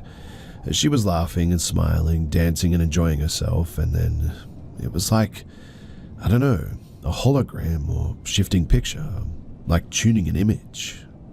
She suddenly stood well over our heads, and the guy that I was dancing with looked about 5'11" or so, and she was clear ahead and shoulders over him. Now, this is the part that I have the hardest time saying without ridiculing myself for not having the answer. Please, I have such a hard time saying it even to myself, but she was a reptile, like a standing, scale-covered, muscular, humanish creature with a dinosaur, human-shaped head. My dance partner and I, we both immediately froze. I felt stuck, just sort of staring and willing myself to stop staring. I turned to look at him and the color had drained from his face. I felt so bad for the fear in his face, but without a word to each other, we both stepped backwards, turned, and we fled outside. We kept walking, completely left the club. He didn't say a word and he just walked off. He left his friends there and he was gone. I went back inside because I thought it had to be the lighting, the shadows, or something practical. After all, I know this person. We're friends, best friends at that time. So I'm certainly the one who was crazy and I needed to understand what had just happened. I sat at a table near the dance floor and watched the whole room, the lighting, effects, shadows, my friends dancing, and I just told myself that it had to be an optical illusion. A terrifying one, but it couldn't have been real. I know this person. I'm not prone to fantasy, so I must have been the one to have my vision scrambled enough for my brain to fill in wrong information. It unsettled me so much that I decided not to continue the evening out. I said goodbye to the other friend who was with us and I went home. As soon as I got home, I searched the internet for anyone who had experienced anything remotely similar, and I didn't find anything. At that point, I did try, and have continued to try to convince myself that it was the room, the lights, the strobe effect, etc., that turned my best friend into a 7-foot-tall reptile person. But I avoided them for a month after that. The next time that I saw them, though, I thought that she would find it pretty amusing that I ghosted everyone because she shapeshifted. She didn't find it amusing, though, and seemed worried about it, asking me what she looked like, etc. Fair enough, I thought. If my lunatic friend said the same thing to me, I would have questions too. I turned it into a bit of a joke and tried to move the conversation away from it. But sometimes I get reminded, and I see it again in my mind, and am still as frightened and confused about it as I was then. We all grew apart after that. But there, I said it now. And who knows, maybe just getting it out of my head will make the memory finally go away.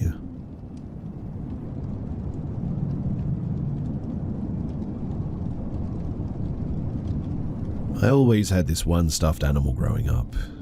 I would carry that stuffed dog everywhere I went. He was my homie and I called him Doggy. I don't remember the specific age that I was, but around that time, my stuffed animals became more of a sleep buddy than something that I brought along with me, but still having a huge attachment to it. Anyways, it was one summer night, and I remember Mum making me go to bed. I would do my routine of brushing teeth, turning on the nightlight, and tucking Doggy in beside me. The nightlight was one of those sweet 2000s rotating fish tank lamps. Anyways, after a while, I'm still awake alone in bed just watching those fish go around and around.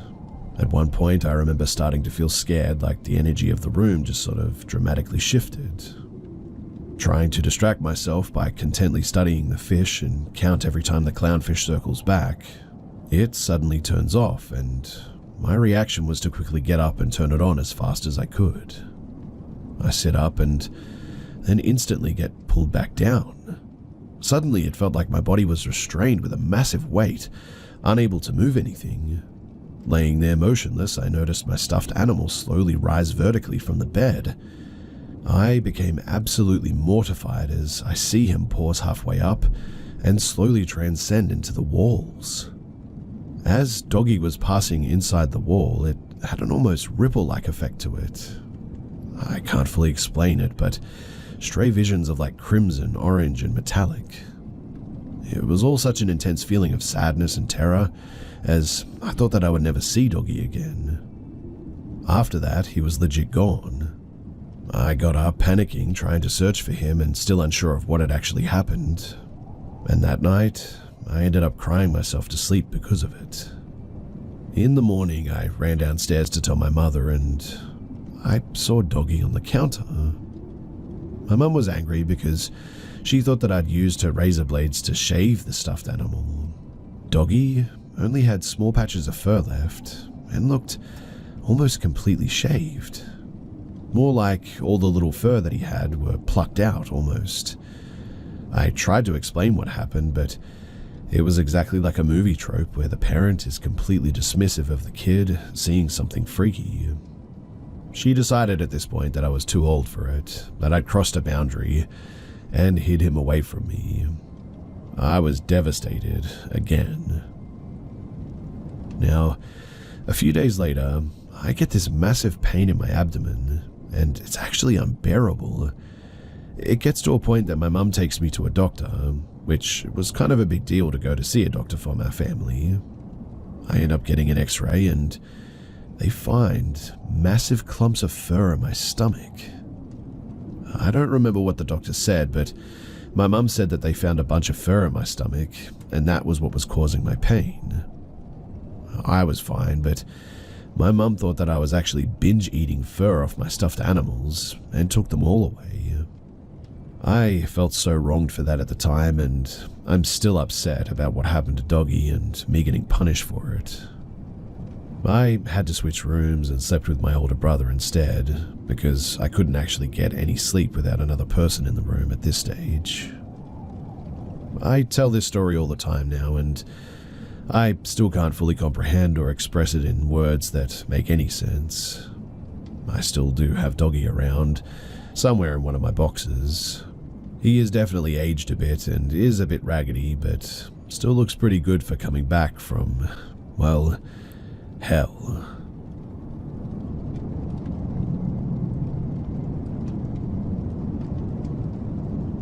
This is one of my first experiences with the paranormal that I can confidently say was not just a trick of the mind, and it's the only time that I've seen something so clearly. Back when I was in middle school, we had a school trip over one weekend to a camp. The class was split up to have a cabin for the boys and a cabin for the girls. Now, the layout of the girls' cabin was an open main room where you came inside, with 2 bunk beds in the left corner, with a single bed between them, and a closed-off small room in the right corner for the teachers to sleep in. There were then bathrooms to the right, and a long room to the left where there were 2 rows of more bunk beds. The rest of the girls filled up that long room, so my friend group got to use the beds in the open room, with me being in one of the bottom bunks.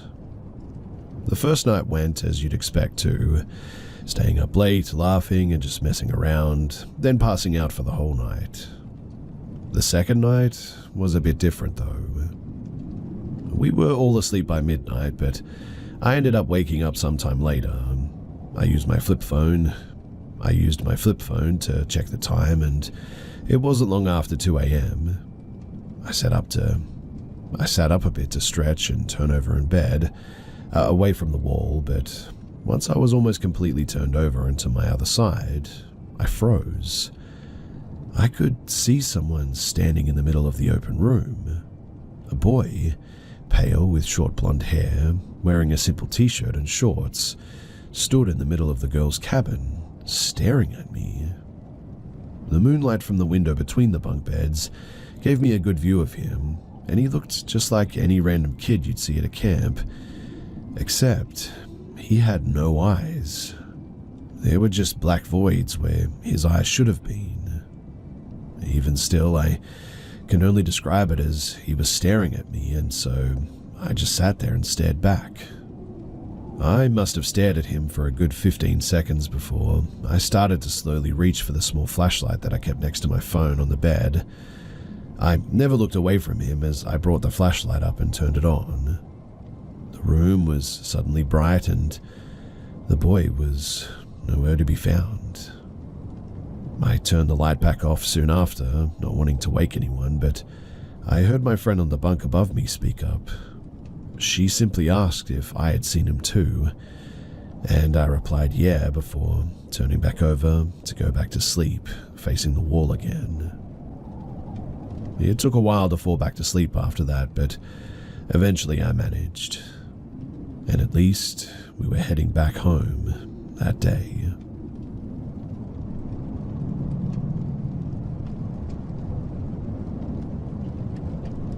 Have you ever turned around and thought that you saw something, but it turned out to be a tree stump or just some other random object? Well, this would happen to me often as an avid hiker, so I'm definitely used to it. But this time was distinctly different. This was 4 to 5 years ago now, and it just popped back up into my head. I still remember it very vividly, and I know exactly where it took place. This was on the Sulphur Springs Trail in Natural Bridge, Virginia. I've hiked it many times, and this was a typical sunny day. I was turning a corner and had one of those moments where I thought that I saw something. But this still gives me the chills today because this time it was different. I looked to the right because I thought someone snuck up on me and was trying to pass me, except there wasn't a hiker there. The trail isn't that popular anyway, but instead, I vividly saw someone about 5 feet away wearing a very old military uniform and holding an old rifle. Instead of seeing it disappear instantly and finding a tree stump in its place, it lingered too, just a fraction of a second longer, and there was no possible object in its place that would have fooled my vision. This was towards the beginning of the hike, which is very easy, so I wasn't tired at all or anything. Everything was well lit, and I never thought about paranormal stuff as it's not really interesting to me, and I don't believe in the supernatural. And this whole thing just blew my mind. I'm still not really sure what to think of it. I've never done any drugs, and I barely touch alcohol, so really I just have no explanation.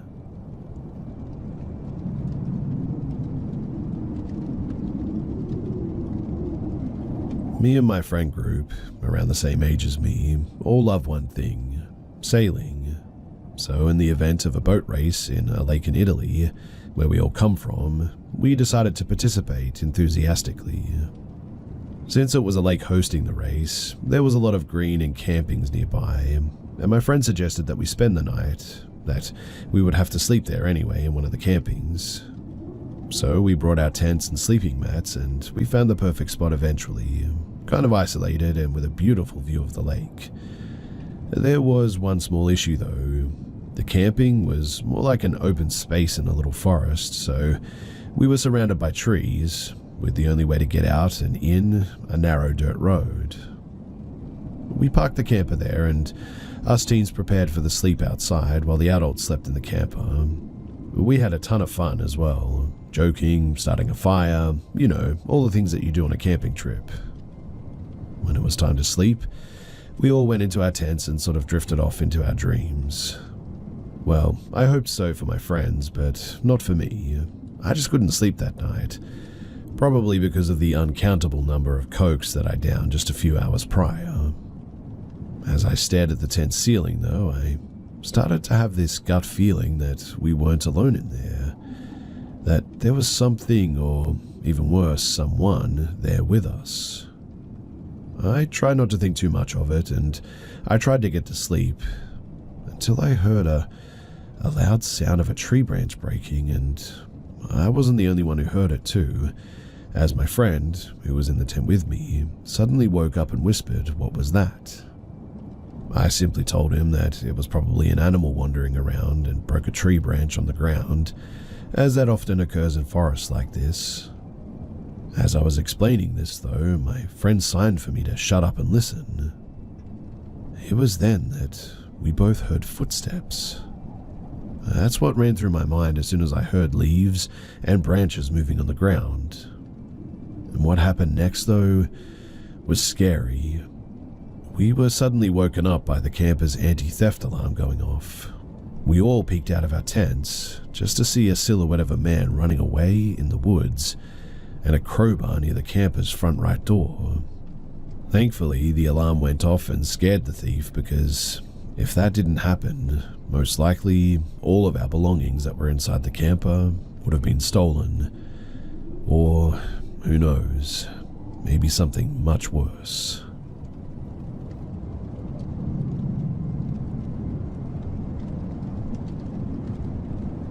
This is one of those memories from probably 23 or 24 years ago that I genuinely hate myself for not being able to remember all of the details. But I thought that I'd share what I can remember, and it'll be a little bit shorter because of that.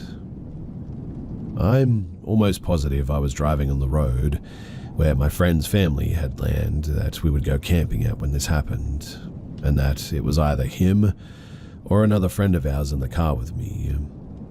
I thought that it was this other friend of mine, and I asked him about it, but he doesn't remember it, so he doesn't think that it was him. I truly wish that I could remember who it was with so that I could confirm this stuff and maybe get some more details. Anyway, it was late at night on a very rural and wooded road. Not a gravel road, but a narrow, older asphalt road. As we're driving 40 miles per hour or so, I noticed that there was an object on the road up ahead, and as I got closer I could see that it was glowing. I started to slow down, and once we were about 20 yards away I stopped. We approached the object, and it was a small rectangular lantern with a lit candle inside in the middle of the road. There were no cars around, and I'm not even sure that there were any houses or cabins or anything in the immediate area. I'm pretty sure both of us got the same sinking feeling at the exact same time and simultaneously said, "Let's get out of here." We jumped back in the car and we floored it out of there. I watched the mirror and my buddy was looking back, but we didn't see anything. We were both just like, what the heck was that? I mean, it's for sure in a very, very rural wooded area with very few houses around, like maybe one or two houses every couple of miles or so. And in that spot there was, well, nothing but woods on both sides of the road. Was it just a prank? But who and why? And in such a secluded area? Him and I both felt like it was a trap of some sort, but for what? Who knows, I guess, but we definitely were not hanging around to find out, and I'm glad that we left immediately instead of lingering any longer. My question for all of you guys, though, is, has anyone else come across something like this before? And if you have, what was it all about?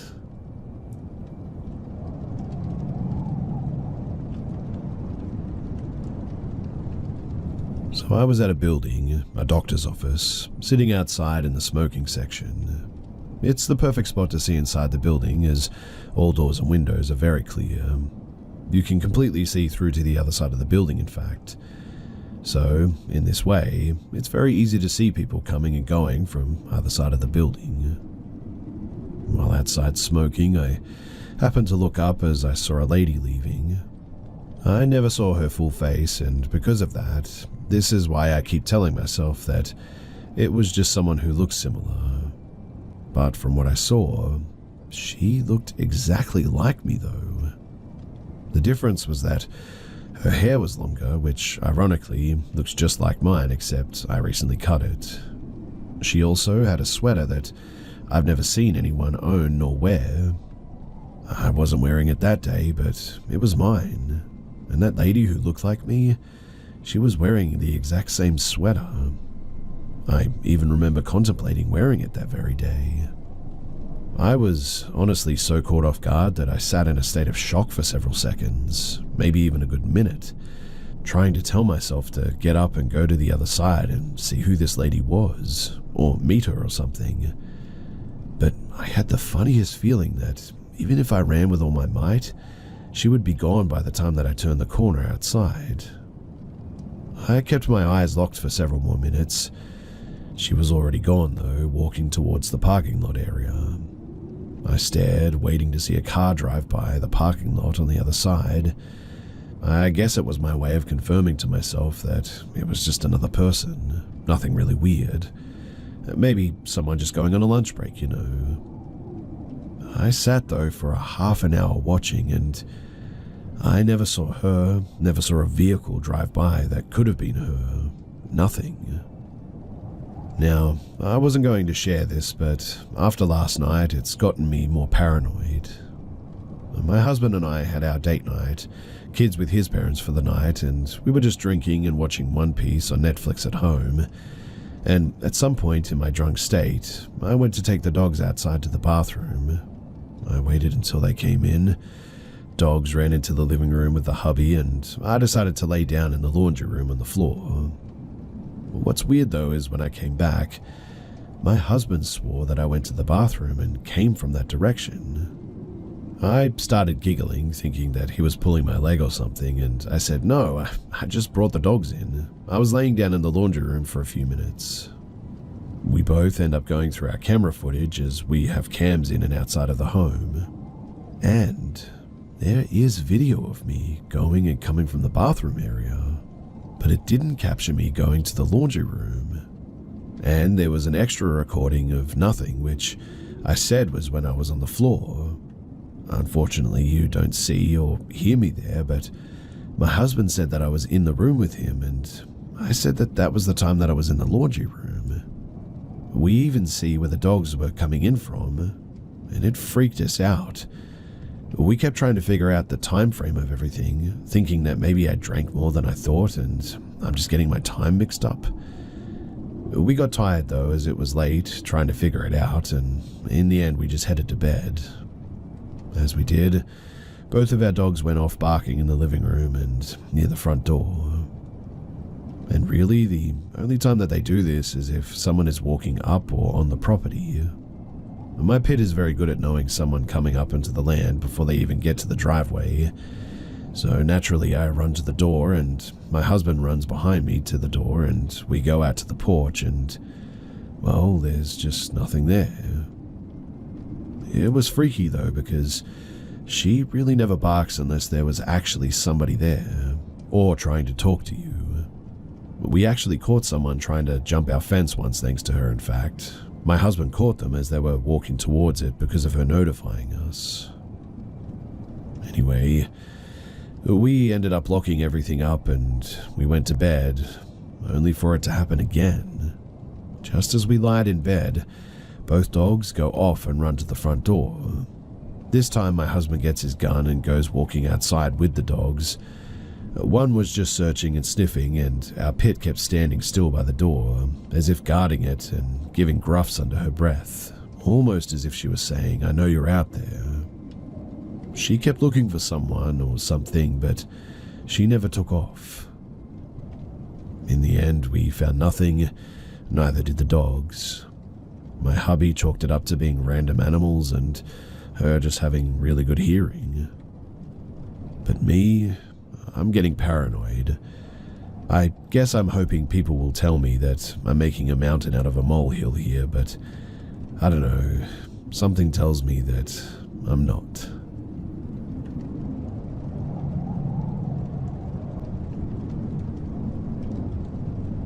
So my girlfriend and I arrive at a remote stretch of forest around dusk. We saw two strange-looking men sitting on some rocks, but didn't think much about it.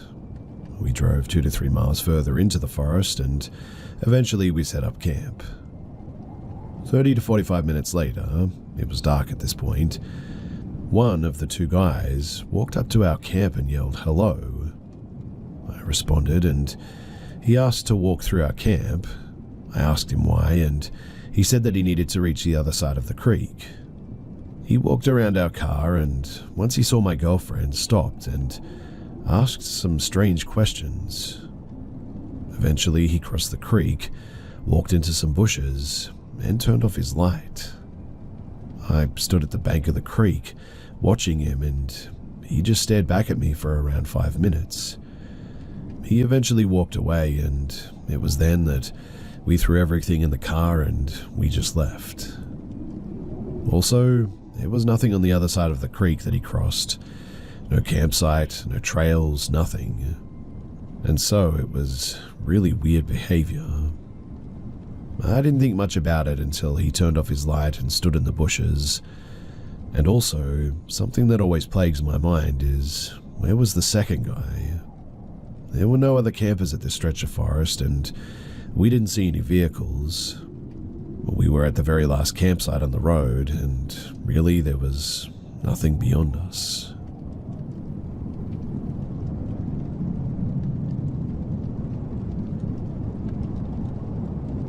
So my brothers and I were 8, 7, and 4 when this happened, and as such, my youngest brother, who was 4 years old at the time, really has no recollection of this day. I was 8 though, and I remember most of what happened because I know that we scared my nan, pop, uncles, and parents more than I'd ever seen them scared before or since. But you might be asking where the paranormal comes into this. Well, you see, my brother, who was 7 at the time, agrees with me that we weren't gone for more than an hour. We couldn't have been. Not to mention that we swear that our nan looked straight at us and even waved to us, but she swore up until her death that she never saw us that day. First things first though, there's some needed background here. 4 times a year, we spend time as a family in a cabin that we own that we call the castle. The castle sits at a man-made dam named Wyangala in New South Wales, Australia. My brothers and I, we always had the same rules to follow growing up. We couldn't go past the valley at the bottom of the castle or past the hills that the castle sat between. The day that this happened, well, we broke those rules. On this trip, we had our nan and pop, mum and dad, and 2 of our uncles. So, 5 a.m. on the day in question, my brothers and I were up, dressed and playing Bob the Builder cones and ladders. Nan was complaining about us waking her up and told us to go and play, but to be back for breakfast at 7:30. Keep in mind, this was in 2004 in the middle of nowhere, Australia. The biggest danger to us were the kangaroos or maybe the snakes and spiders. Being the big sister, my job was to watch my little brothers and to make sure that we followed the rules. But for some reason this day, we thought that it would be cool to walk past the valley and up the hill on the other side to stand up the top and watch the sun come up over the water of the dam. I confidently decided that we could watch the sun come up and be back in time for breakfast, and if we stayed on the road that went over the valley, then we could be seen from the castle at all times if someone was to look for us. So we set off on our little journey. After this, I really have no idea what happened, be it a glitch in the Matrix or a time slip or something else, who knows. Either way, we made it to the top of the hill, the sun was coming up and everything was great. We were up there no more than 10 minutes and, according to the wristwatch that I had, it was about 6 in the morning. So we set off back down the hill, we reached the valley, we stopped to look into it for about a minute. We can see the bottom clear as day and decided, as most young kids would, to adventure down the valley and back up the other side. We have an hour and a half to kill and surely it wouldn't take that long, so off we went. We sort of had to zigzag back and forth to avoid thorn bushes, loose rocks and spinifex, a spiky and painful grass here, but tried to stay as straight as possible. When we reached the bottom of the valley, I again checked the time and it was roughly 6:15. We looked up the other side and, to our surprise, our nan was standing on the edge of the valley. She waved down at us. We thought that we were going to get yelled at, but she just sort of smiled and walked away. We thought that we were in the clear. We started on our way back up, doing much the same as before. We were laughing and talking about whatever kids talk about when we finally made it up out of the valley. Just as we walked out onto the road, Nan came screaming at us from the castle. She was demanding to know where we had been. I looked at my brothers and back at her before pointing at the valley, too scared to speak. Nan pulled us all into a hug and started crying. She started yelling at us that we needed to get into the car so that we could go find our pop, parents, and uncles. Apparently, they were all out searching for us. We didn't say anything and just followed her, and it wasn't until we were all seated in the car that I spotted the time on the dash. Apparently, it was now 7 p.m., and rather than the sun rising, it was setting. I looked down at my watch and, sure enough, it showed the same time. I remember showing it to my 7-year-old brother, who was just as confused as I was. February last year, our nan passed rather unexpectedly, and at her funeral my dad asked if we remember the day that we disappeared. He even joked about if it was him and our uncle that he'd bet his last dollar that she wouldn't have cared, but because we were her precious grandkids, she was beyond terrified. My youngest brother had no clue what we were talking about, but my other brother and I, we remembered. We told our dad what had happened from our point of view. He told us that no one, not even Nan, had seen us that day. He told us that Nan never left the castle for fear that we'd come back and no one would be there. He then filled us in on their side of the story, which we didn't know up until this point. So apparently, Mum had gotten up at around 6:30 when she realized that my brothers and I were being too quiet. She looked around the castle and, in our little hideout, she even apparently called out to us with no answer. She then woke everyone up to help her search. Mum then went to the ranger station to get their help searching, while Dad started walking the hills, and Pop took the four-wheel drive tracks. My uncles offered to check the other cabins, the caravan park and the boat shed. In reality, they went to fish and chip in the caravan park and then to the next town over to get some ice cream and beer. They've since stated that they knew that we would turn up, so they weren't too worried. Nan stayed at the castle though, and Mum and Dad both swear that they looked in the valley and they never saw us. Since last year too, my brothers have been to investigate the valley, and even Dad went, and they had a good look, and none of them could figure out how that we could have been hidden from sight there. And even by some chance, if we were hidden from sight, we definitely would have been heard.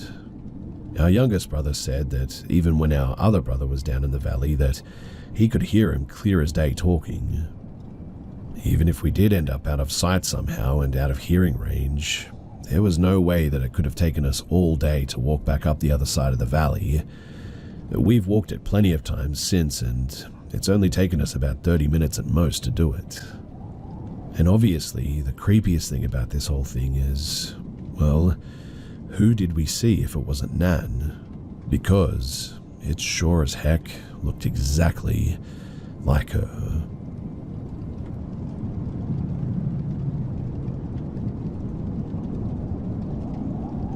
This happened in 2013 when I was around 12. My mum moved me and my siblings in with my grandparents because we didn't have enough money for rent at the time, and she needed to save. It wasn't really a big deal though.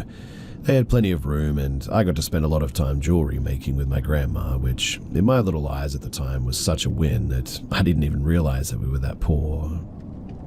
It was our little pastime after school, and one of my favorite parts was the trips that we would take to Michael's to get beads and materials occasionally. Michael's, for those who are unfamiliar, is a craft store similar to Hobby Lobby, and walking around in it is a little girl's dream when it comes to DIY stuff. And one day, in the late fall, we realized that we had run out of wire for a bracelet that I was making for my mum, so we headed to our local Michael's to get some more. This particular day was in winter, so it had already begun to get dark by 5 p.m. My grandma, having vision problems and a bad hip, entrusted little me to run in and grab the wire and pay for it, as we had done so many times together before. I was stubbornly independent, so she wasn't very worried about me. She parked right in the handicap spot in front of the store. The sun setting and the light from the big storefront windows illuminated her car behind me as I walked inside. Now, as I was standing by the display at the front, entranced by some Christmas decor or something, a man walked in through the sliding doors. I noticed him immediately. It was hard not to. He was tall. I think anyway. I mean, it's possible that I was just really short at the time. Maybe in his mid-30s with dark hair and wearing all black from head to toe. His clothes were a bit dirty, and I distinctly remember a big red D1 logo on his hoodie. He had his hands shoved into his pockets and walked briskly into the store, almost frantically in fact. I just sort of stood there and watched him. He made eye contact with me for a bit too long and then continued deeper into the store. I was immediately weirded out, but thought nothing else of it and went off to find that wire that I was looking for. I found my spool of wire, but getting distracted in the toy section was where I really messed up. That's when I noticed him start to follow me around. Aisle to aisle, I would be browsing and he would just appear at the other end, fake looking at stuff. He was muttering to himself constantly. You know when somebody sort of says something out loud expecting a response, but they aren't really directly looking at you? It was like that. As a kid, you don't really realize what's happening immediately, so I just awkwardly walked away from him each time, pretending not to notice him. In my little brain, I reasoned that he wasn't really following me and walked all the way across the store to the wedding aisle to look at some stuff that I had seen when I first walked in.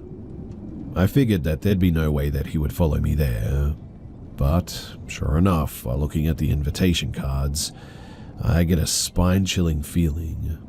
I turn around and he is there, right behind me, back to me, doing something, messing with something in his pants too, doing something really vile to himself, I remember. I had never seen anything like that at that age, and the sunken eyes he looked at me with still haunt me to this day. It took me a minute to process what I had just seen, but once I did, I immediately booked it out of the store as fast as I could. Jumping into my grandma's car, she seemed startled by my sudden appearance and asked what I got. I tried to explain what had just happened when I saw him appear in the sliding door in front of us, and the dread that I felt in that moment was indescribable. He approached our car, obviously recognizing that I was with my grandma, and knocked on her window. I hadn't been able to explain myself in time before she cracked the window and asked him if everything was okay. The man gestured to me with that same crazy stare and said something along the lines of, "She's a thief, she stole from there." I was mortified. He was trying to make her suspect of me, on top of everything else that he had just put me through. Thankfully, my grandma got the same vibes I did because she politely told him to back away and rolled the window up while locking the door. He suddenly yanked at the door handle, then swung both his arms up and started banging down hard on the car's roof, causing us both to jump and me to start crying. My grandma slammed on the reverse and peeled out of there, and honestly, I've never seen her drive so quickly. I really don't remember much after that, just crying and holding a $17 spool of wire in my hands that I obviously hadn't paid for. We called the police as soon as we got home, and luckily they immediately took it very seriously and requested the videotapes from the Michaels. A few weeks later, and my grandma told me that they had actually found him. They mostly left me out of the investigation, besides taking my statement as to not traumatize me further, I guess. She got the dent in her car fixed, and really, that was that. It wasn't until a few years later that my mum finally told me what had happened to him. It turns out that he already had one battery charge and 2 sexual assaults on his record, one even being from a minor relative of his, like his niece or something. He had just gotten off work from the gas station across the street when he must have seen me walk into Michael's alone. I really don't know what would have happened if my grandma hadn't have locked her door when she did, or even if she had been in there with me, vulnerable to that man as well.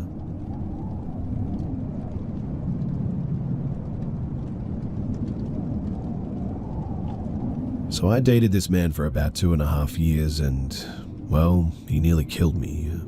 Very physically abusive, emotionally, sexually, all of it.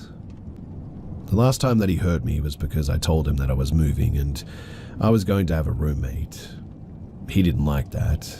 He strangled me twice and punched me in the face. I escaped and called the cops, and he got arrested a few days later, thankfully. Until then, though, he was coaching me on how I needed to go back to law enforcement and state that I hit myself and he didn't really strangle me, that I stopped taking my psychiatric medication and was just having a psychotic break that night. At the first hearing, I recanted and told the judge all the lies my ex had told me to. The judge believed me, and he was set to get released from jail, but he was still under state county hold or something like that. Before he was supposed to get released, I went back to law enforcement after gaining some clarity and told them the truth again, in which another hearing was scheduled. Undoubtedly, my ex was notified the reason why another hearing was being scheduled. Now, he was a gang member. Obviously, I will not be saying which one, but it wasn't a good one. and as previously mentioned, by now I had moved into my new house with my roommate. But before he got arrested, he asked me where I was moving, and I told him which street corner the house was on. Very stupidly, I know. Well, my roommate's boyfriend at the time was affiliated as well. We were with some real winners at the time, right? And he was apparently notified that my house had been marked by the gang my ex belonged to, and that, in the end, proved true. One morning at around 6, my roommate and her boyfriend were sitting in the driveway in her car with the lights off. I was inside the house asleep, and a car then pulled up in front of my house, blocking the driveway, preventing my roommate from pulling her car out. We're still unsure whether or not these people initially knew that there were people sitting in my roommate's car or not. The mystery car, though, sat blocking the driveway for a few minutes before a man got out of the passenger seat and began walking directly up the driveway to my porch. Luckily, my roommate's boyfriend had a gun on him, and once he saw the man walking towards the front door, he got out of my roommate's car and flashed his gun at the man. The man saw it and ran back to the car, which then sped off. Maybe a few weeks later, I had driven to the gas station a few streets over after the sun had gone down. I was getting a vape or something when I was walking back to my car out of the gas station, and a man in the same car that was in front of my house pulled up next to me and started yelling something. I couldn't tell what he was saying before I just yelled back, "Shut up and leave me alone," thinking at the time that I was just randomly being catcalled. I got in my car and went to pull out of the gas station, noticing his car was sitting in front of the exit that I was going to take and he wasn't moving. So I went out of a different exit and turned back onto the street that my house was on. I looked behind me and saw him following me.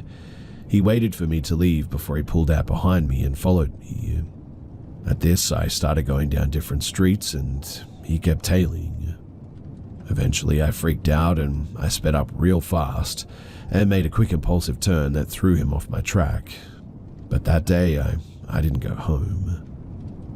Another day, though, I came home from work and saw that the window in our dining room that looks out to the backyard, the only window on the first story that doesn't have iron bars guarding it from the inside, it had been tampered with from the outside. It had a screen secured to it so that the window may be opened, and the screen had been ripped off. We reattached it and tried to rip it off ourselves, and it was really hard to do that.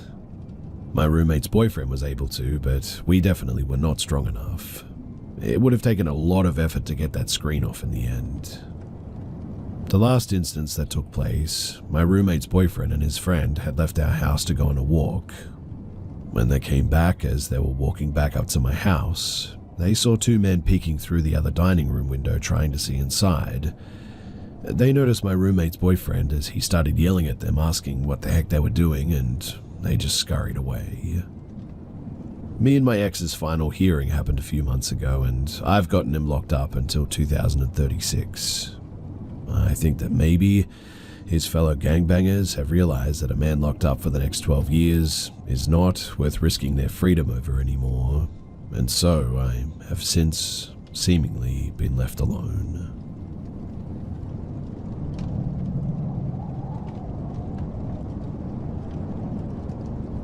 So I grew up in a small town in the Midwest, where my family lived close and everyone, at the very least, knows their neighbors pretty well. On our block, my grandparents lived on the corner closest to us. On the opposite side of my grandparents' house, we had an elderly neighbor with her house facing the smaller cross street. So, between the three houses, all of our backyards connected, but part of our backyard was fenced off because we had a pool.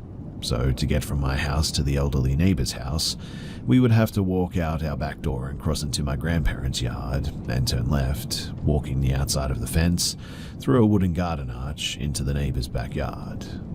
Now, the elderly neighbor was my best friend when I was little. She was widowed before we ever met and lived alone. She did have adult children, but I never saw them until after she passed. We would garden together all the time, in fact. We did craft projects together. My favorite, though, is when we would sit on her couch together and she would have me read comics from the newspaper to her. It drives my mum nuts, but I give this neighbor a lot of credit for my ability to read and write, well before I ever started school. While I haven't technically started the story yet, I just wanted to set the scene so that you get a glimpse into what this all looked like. This was a very peaceful town. The people around us loved us and knew us well. There was never any disturbing events prior to what follows. I had spent years in and around these 3 houses and beyond, and never encountered anything negative. And this started as a single event when I was about 12 years old. So, it was an early afternoon in the middle of summer. My mum and I were in our kitchen sitting at the table. She was looking at a magazine and I was reading a book. Our back door was off the kitchen. She was sitting with her back to it and I was facing the window across the table that shared the exterior wall with the back door. It was a really hot day too, and we never had AC, so we were enjoying the breeze from the window. My older brother, about 14 at this time, had been outside mowing the elderly neighbor's backyard. The back door opened and I looked up to see him coming inside. At first I assumed he was just sweating, but quickly realized that he was actually in tears. He wasn't sobbing but was whimpering, like people do if they're exhausted or defeated. He was extremely pale and just stood there inside the doorway. My mum had turned toward him as I was still studying him, trying to process his state of emotion. He was just staring at us both though, looking up the couple of steps to the kitchen, wide-eyed and shaking. My mum obviously asked what's wrong as she quickly got up, moving to him. She immediately wrapped her arms around him and the sobbing started. Then his words came spilling out of him, not incoherent but so rapidly and hysterically that it was pretty startling. I don't remember everything he relayed verbatim, but he started rambling about hearing voices, moving shadows, footsteps around him, and no one visibly there. My mum then lifted this 14-year-old, gave me a glance, and carried him, sobbing, to the living room. I honestly don't know how their conversation ever ended. I'm pretty sure at this point that she thought that he was suffering from some kind of heat stroke. I was shaken by my brother's distress, but also intrigued by what he had been saying. I was 12, it was summer, it was daylight, nothing was going to scare me.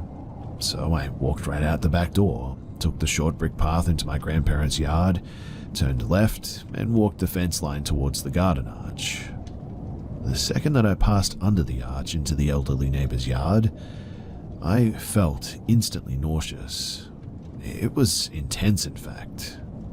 The best way that I can describe it is the sort of painful nausea that follows a heavy blow to the abdomen, minus the actual impact.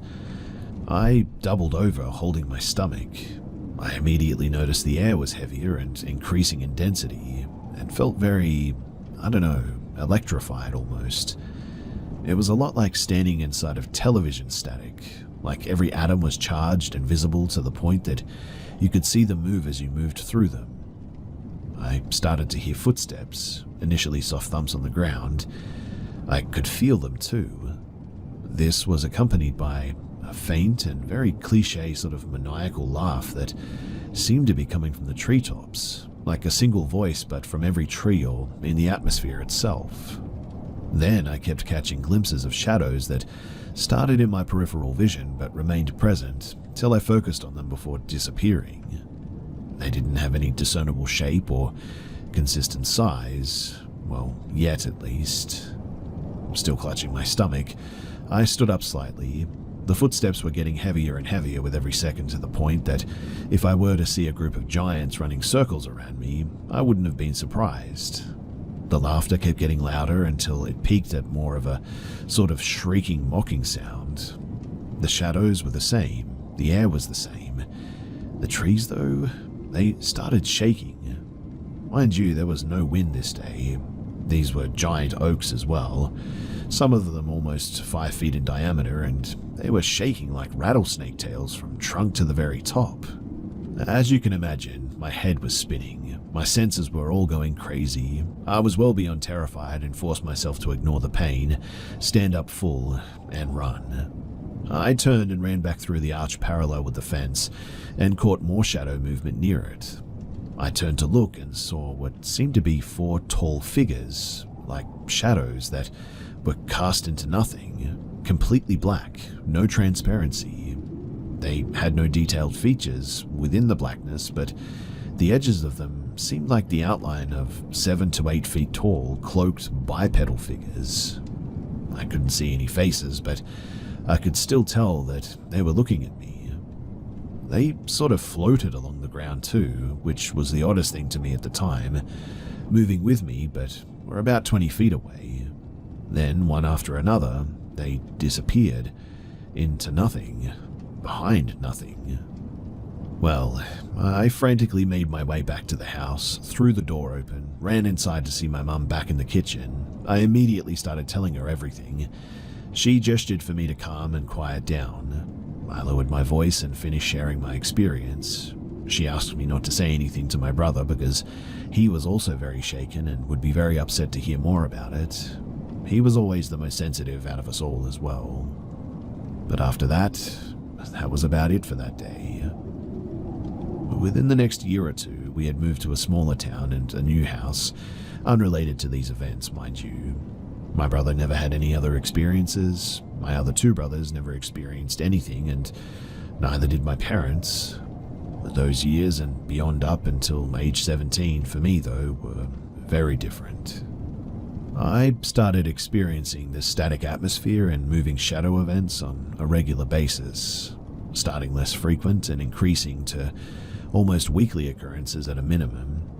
These events would happen randomly at any time of the day. I was alone or even sometimes in company. No one else ever seemed to notice it though. They became so common that it mostly stopped being frightening, in fact. There was always a sense of unease though, I guess. Like when you get the sense that someone you just met is probably not a good person. Except, in this case, the creepy or bad person is actually 10 or more amorphous shadows that move in and out of existence at random, and their presence means that you can feel every molecule around you. Then, it even got to the point where I could make them appear. I know it probably sounds stupid, like why the heck would I even want to do that? Honestly, I didn't want to, but my curiosity compelled me to try it one day. I can no longer do it anymore, nor have any interest, but in an attempt to describe the process, basically I would focus my mind's eye into a mental tunnel vision type state, like I was forcing my brain to stare through an opening in my forehead. This would switch on the atmosphere effect, and the shadows would soon follow. Once that became easy, the event stopped being spontaneous. On occasion, I would see if I could still do it. That would satisfy my curiosity, and I'd leave it alone for a while. Honestly, too, as I share this, I realize I have no idea of how these events concluded every time. I assume that it was constrained to my surroundings in the moment, and just walking away was sufficient. But then one night, whatever these things were, they forced their way back in, and it was also the night that it all ended. At the new house, we had a lot of property and outbuildings. One of those became a sort of playroom for my brothers, myself, and whoever we were hanging out with. We could be as loud as we wanted out there, and be loud as late as we wanted to, because it was far enough from the house that we wouldn't disturb anyone. I had picked up playing a guitar a few years prior, and would spend a lot of time down in that building since I could be as loud as I wanted. I had just gotten a new amplifier, so I was excited to use it as much as I could. It was late evening, early morning, and I had been playing for hours at this point. I noticed that the volume knob on my amp seemed loose and kept sort of slowly turning lower gradually. This annoyed me, so I cranked the amp all the way up and started playing as fast as I could, just watching the knob, when suddenly it twisted straight to 0 right in front of me. The moment my amp went silent, the air just exploded with the previously mentioned electricity, more intense than I had ever experienced. Since I had been leaning forward watching the amp, I wasn't focused on the room around me, and as I sat up, I realized that it was teeming with these creature things, these shadows. I was alone in a room with easily over 50 of them at that point. They seemed to almost ignore me mostly, but not as if unaware. More like I was just old news, I guess. The way these things moved was always gliding though. They would disappear in a way that was like an object rapidly melting but out of existence instead of leaving a puddle. Then they would reappear somewhere else. In any case, I felt frozen in my chair until I saw a larger movement from my left side. I turned and saw one of them on the wall, clearly defined in form as a giant spider. This thing was about the size of a crib mattress. Again, internally formless, but I was able to discern some movements. I know that spider anatomy doesn't work this way, but I also don't believe for 1 second that this was actually a spider, wherever it was from. This was just a chosen form, I think. So I could tell that the carapace or head was slowly rotating toward me by the way of the edges of it moved. It appeared to eyelessly catch my presence, and it suddenly dropped from the wall to the floor behind a stack of boxes. I didn't know what its intentions were, so I leapt out of the chair and ran out of there as fast as I could. Running up the hill to the house for the first time, I could feel the accompanying unsettling darkness pursuing me. It was closing in physically and also in my head. I got inside and ran to my bedroom, dove face first into my bed, burying my face into a pillow, and I pulled my blanket over me. I could feel darkness invading the space around me, enveloping everything. I had prayed many times before in my life, but never like this. I really didn't know what else to do, so I just started praying as hard as I could. The only thing that I was praying was, please make this stop. I don't want this anymore, over and over again. And in a dark house with my face in a pillow, I suddenly just had the sensation of light coming through my eyelids. This itself was startling, so I sat up and looked for a source, but there was nothing. But I remembered and felt darkness again, so I went back to my original position in prayer. Light came again. Again I looked up, and again I saw nothing, but could feel the dark presence returning. Realizing that it could only be returning if it had been receding, I went straight back to prayer, and I didn't stop. The light returned and started to build in intensity. It got to the point that it should have been blinding, but for some reason it wasn't.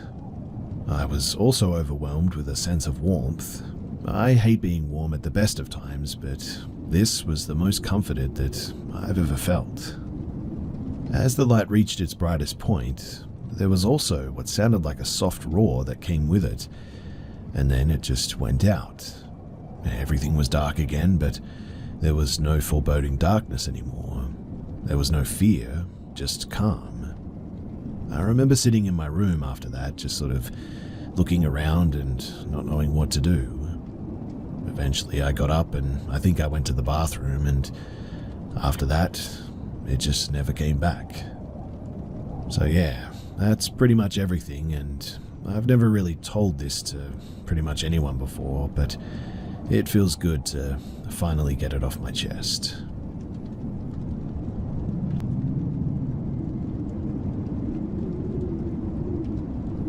One of my mum's friends rented an apartment, but she was away at college, so she allowed my mum and another one of her friends to live there while she was gone.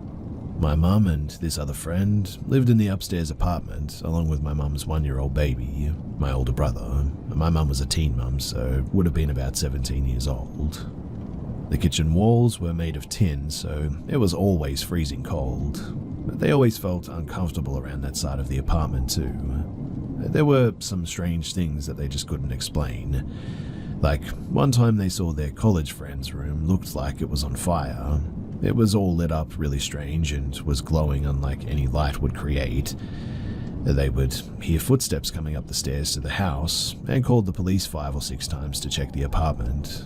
The police would come, check the apartment, and never really found anything.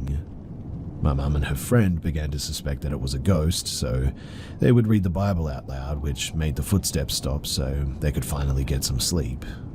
But one night, my mum's friend called her brother, who happened to be a sheriff in a nearby town. Her brother brought a buddy over, and they came over to check the apartment following one of those episodes of footsteps, and they found that the ex-boyfriend of the friend who was living at college had been living in the attic the whole time.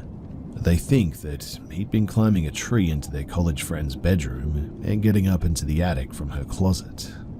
My mum somewhat knew this guy, and she had met him before and knew who he was, but they were just acquaintances because apparently he reacted inappropriately in social situations and was hard to connect with.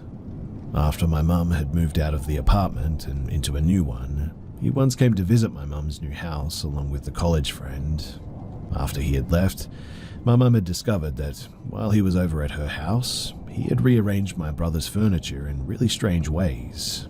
Everything from his bed to his toy box was completely changed.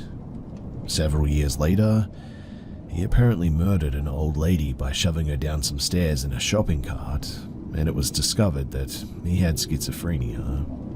So, he'd been living in that attic for the entire 6 months that my mum had lived there. It's possible that he had been watching them, my brother as well, but they wouldn't have known the information since they never saw him. He had an entire room set up in the attic too. My mum also believes that the house also had some kind of spirit there because of the freezing rooms, uneasy feelings, biblical words having an impact, and the unexplainable situations like the glowing room. She also says that their downstairs neighbor had children who she hated and never wanted to raise. She would often neglect the kids and lock them in their bedrooms from the outside, so it's possible the entire house just had some residual negative energy from all of the absolute shenanigans. Who really knows? Thankfully after that, the whole situation just sort of sorted itself out, which my mum was very thankful for. But it is creepy to think about someone like that just living in your house and you're completely unaware that they're there.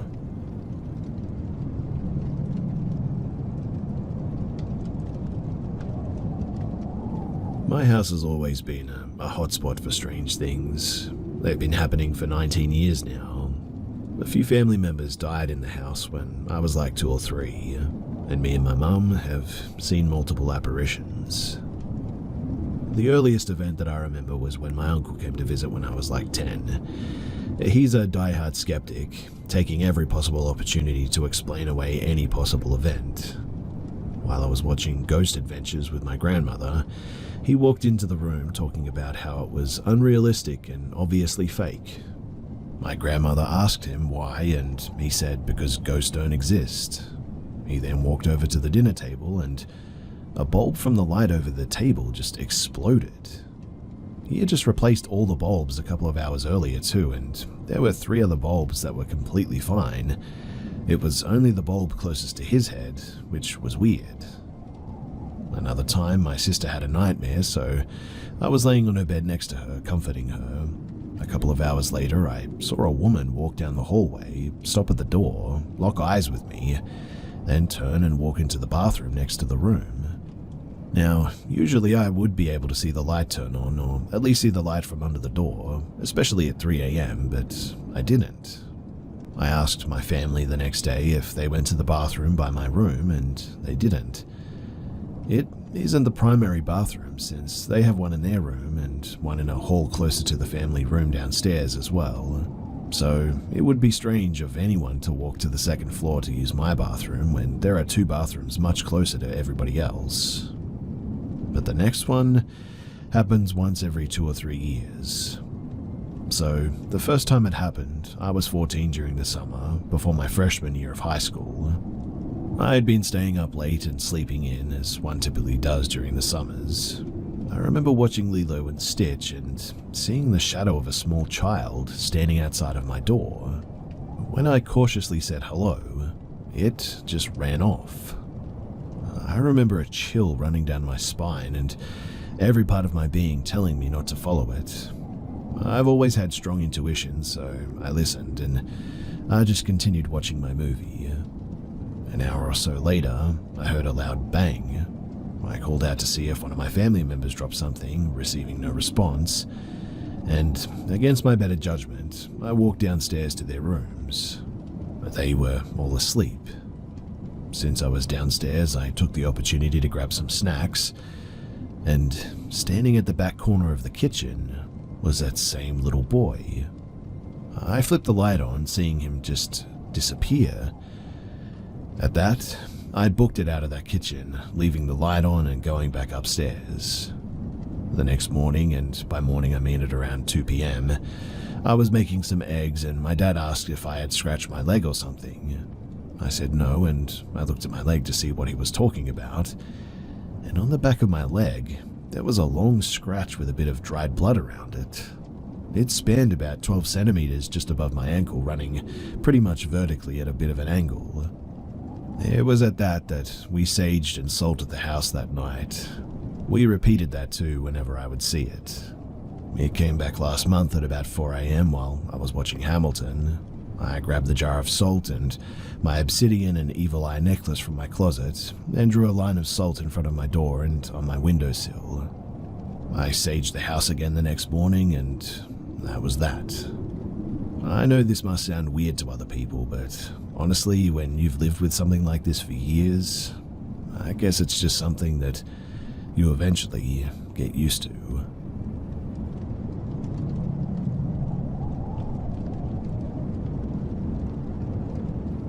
So my sisters and I have years of stories from this one kid that we babysat for over the years.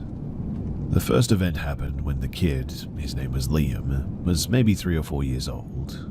I was cooking for him in the basement. It was an old house, a former estate from the late 1800s, so the kitchen was in the basement, designed for the servants with a dumb waiter, etc. I heard some movement upstairs though, like people had let themselves in and were having a conversation and setting things down. The parents weren't supposed to be back for like another few hours. Not a big deal though. The voices didn't sound threatening, like women laughing and chatting. So I asked Liam if there's a maid or cleaning service that ever stops by, thinking that the parents may have forgotten to mention it. He then casually replies, "No, we hear voices sometimes, but Mummy and Daddy say not to talk about it." I checked. No one was upstairs and the front door was closed. There was also the time that he went into a sudden trance while repeating some guy's name over and over after fixating on an old painting, and was rolling around on the floor for a minute with the whites of his eyes showing, then snapped out of it and had no memory or was confused why I seemed so panicked and worried about him. I later told his parents, thinking that it's an obvious health issue or was a possible seizure or whatever, but they just sort of chuckled and said that they would mention it to their therapist. That, and the reoccurring night terrors that Liam would always have if he slept in one particular room. It happened a couple of times to him, once to his friend, but in both cases it was a sort of sudden blood-curdling scream coming from the kid in the room. I remember racing upstairs to find his friend once, as she was hyperventilating, upright in bed, and just kept repeating, "There was a man in the room, there was a man in the room." Liam also was a sleepwalker. When he did sleepwalk with me, it also started with a blood-curdling scream and him sprinting down the stairs to find me, seeming terrified but still definitely asleep and not aware of his surroundings, mumbling about a man. I was able to guide him back to bed without waking him while still calming him down in his sleepwalk state. I felt guilty telling the kids that it was just a bad dream or a nightmare when I believed that they did see something, but I just didn't know what else to do or say. And there are many other stories over the course of 10 plus years between me and my sisters working with this family as their go-to house or babysitter. And then the usual lights and electronics turning on or off suddenly, objects falling off of shelves inexplicably when no one is in the room, doors slamming shut and locking by themselves. My sister swears that she saw a woman walk through the room out of the corner of her eye once, before the TV turned on in the next room. Liam also has an early phase of frequently referencing the dead people. My friend, who used to also babysit for them, refused to even be in the house after the kids went to sleep because she hated it so much. She'd tell Liam that she'd be on the front porch if he needed anything, then would sit outside and read a book until the parents returned. Even if it was freezing, she preferred it to being in the house as the only awake person at night. It didn't help too that the house was like a mile down a dirt road, in the woods past a swamp and old overgrown tennis courts, with coyotes howling in the distance even. The property also had no cell service, and the house landlines were usually dead. The house was exclusively decorated with antiques and creepy sort of sexual art and taxidermied critters. The parents also reminded me of a couple that have eyes wide shut and seemed, I'm pretty sure, were into occult practices. There's a famous hippie New Age center in my town that they were involved in. Oh, and the infamous Aleister Crowley himself used to hang out on the estate back in the day, apparently. And there's even a documented story about him performing rituals on the edge of the estate. I learned about this history years after we stopped babysitting for them, obviously. So, overall, it was a really scary home to babysit in. But they paid well, especially when they'd come home drunk at like 4 in the morning. They'd just hand us a wad of cash, or sometimes would forget that they paid and pay again on the next day even. And the kid, well, he was sweet, when he wasn't saying creepy things. So in the end, I would say that it was worth it.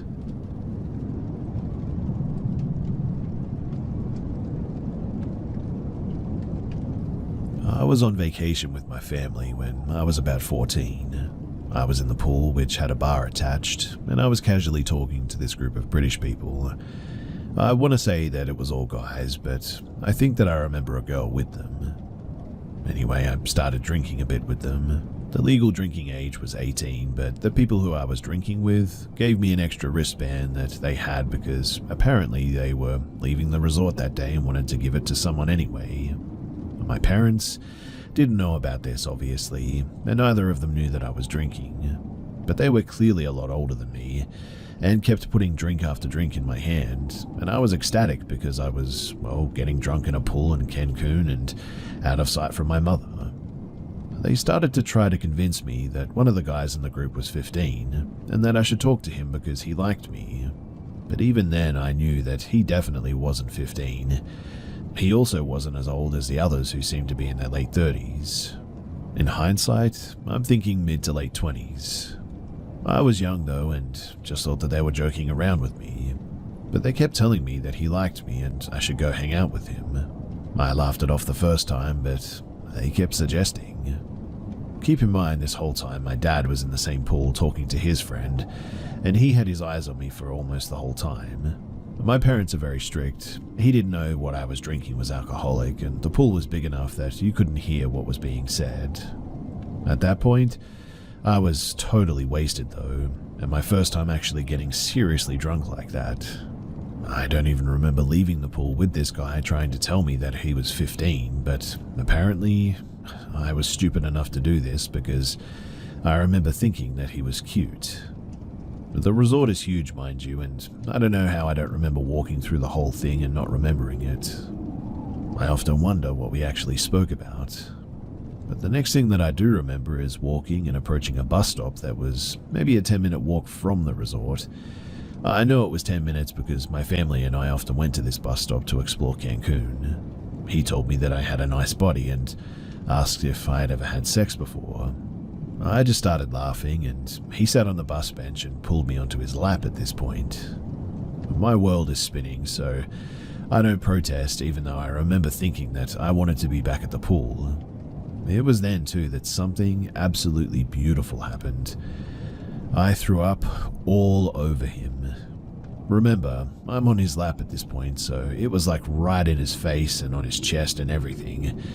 And I just kept throwing up too, like the Exorcist level projectile vomiting. He was extremely grossed out by this, and I don't remember what was said, but we ended up walking back to the resort and I never saw him again.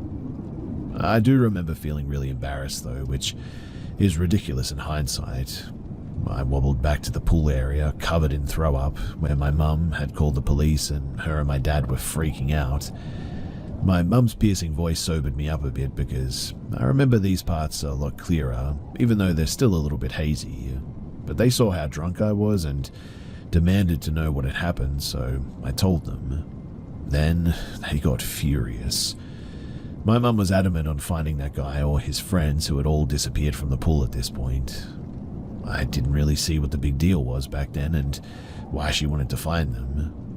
To this day, I think about what would have happened though if I hadn't thrown up like that and actually left with this guy. I was 5'2" and 14 years old, and he was at least a foot taller than me, and definitely not a minor. I remember when he was close to me with no one around, and even in my extremely drunk state, I started to get a bit nervous. My parents, they took me to our hotel room, and I spent hours in the bathtub just throwing up. My mum was furious, like completely livid. I wasn't too surprised at that because she yelled at me over trivial things all the time anyway. So was my dad though, which surprised me because he's always so easygoing and honestly probably would have been a bit amused at me being drunk, throwing up. Not in a cruel way, but because I was learning a lesson about alcohol that we all eventually do, right? He actually straight up told me that at some point too before this whole vacation. But now I know that his anger wasn't directed towards me. He was cursing about that guy. I was still throwing up in the bathtub, and they had both went into the kitchen area to talk away from me, but I could vaguely hear my dad cursing terribly while speaking to my mum in our native language, and I was actually scared by this. I couldn't quite focus on his voice because I was legitimately drifting in and out of consciousness at that point, but I remember getting less scared and more just sad, I guess, because I felt like I had disappointed him. He never got mad like that towards me, but then again, I realized later that he wasn't actually angry at me, and he wasn't angry at the drinking either. He was angry at that scumbag. I do remember wondering why they were making such a big deal about it all, and it was only a few years later that I actually understood. Later on that day, because this all happened at like 2 in the afternoon, so I was at least cognizant by dinner time, I expected my mum to blow up at me over dinner when I was sober, as she usually does. That woman's like a live fuse, let me tell you, but they were both just kind of quiet and staring at me and didn't leave my side after that. I can't imagine what they were going through, knowing about the danger that I had been in just a few hours before this, staring at me like it was a miracle that I was even there anymore. I was young and stupid, but I would like to give my deep thanks and gratitude to beer for constantly annoying my stomach to the point of projectile vomiting. Without it,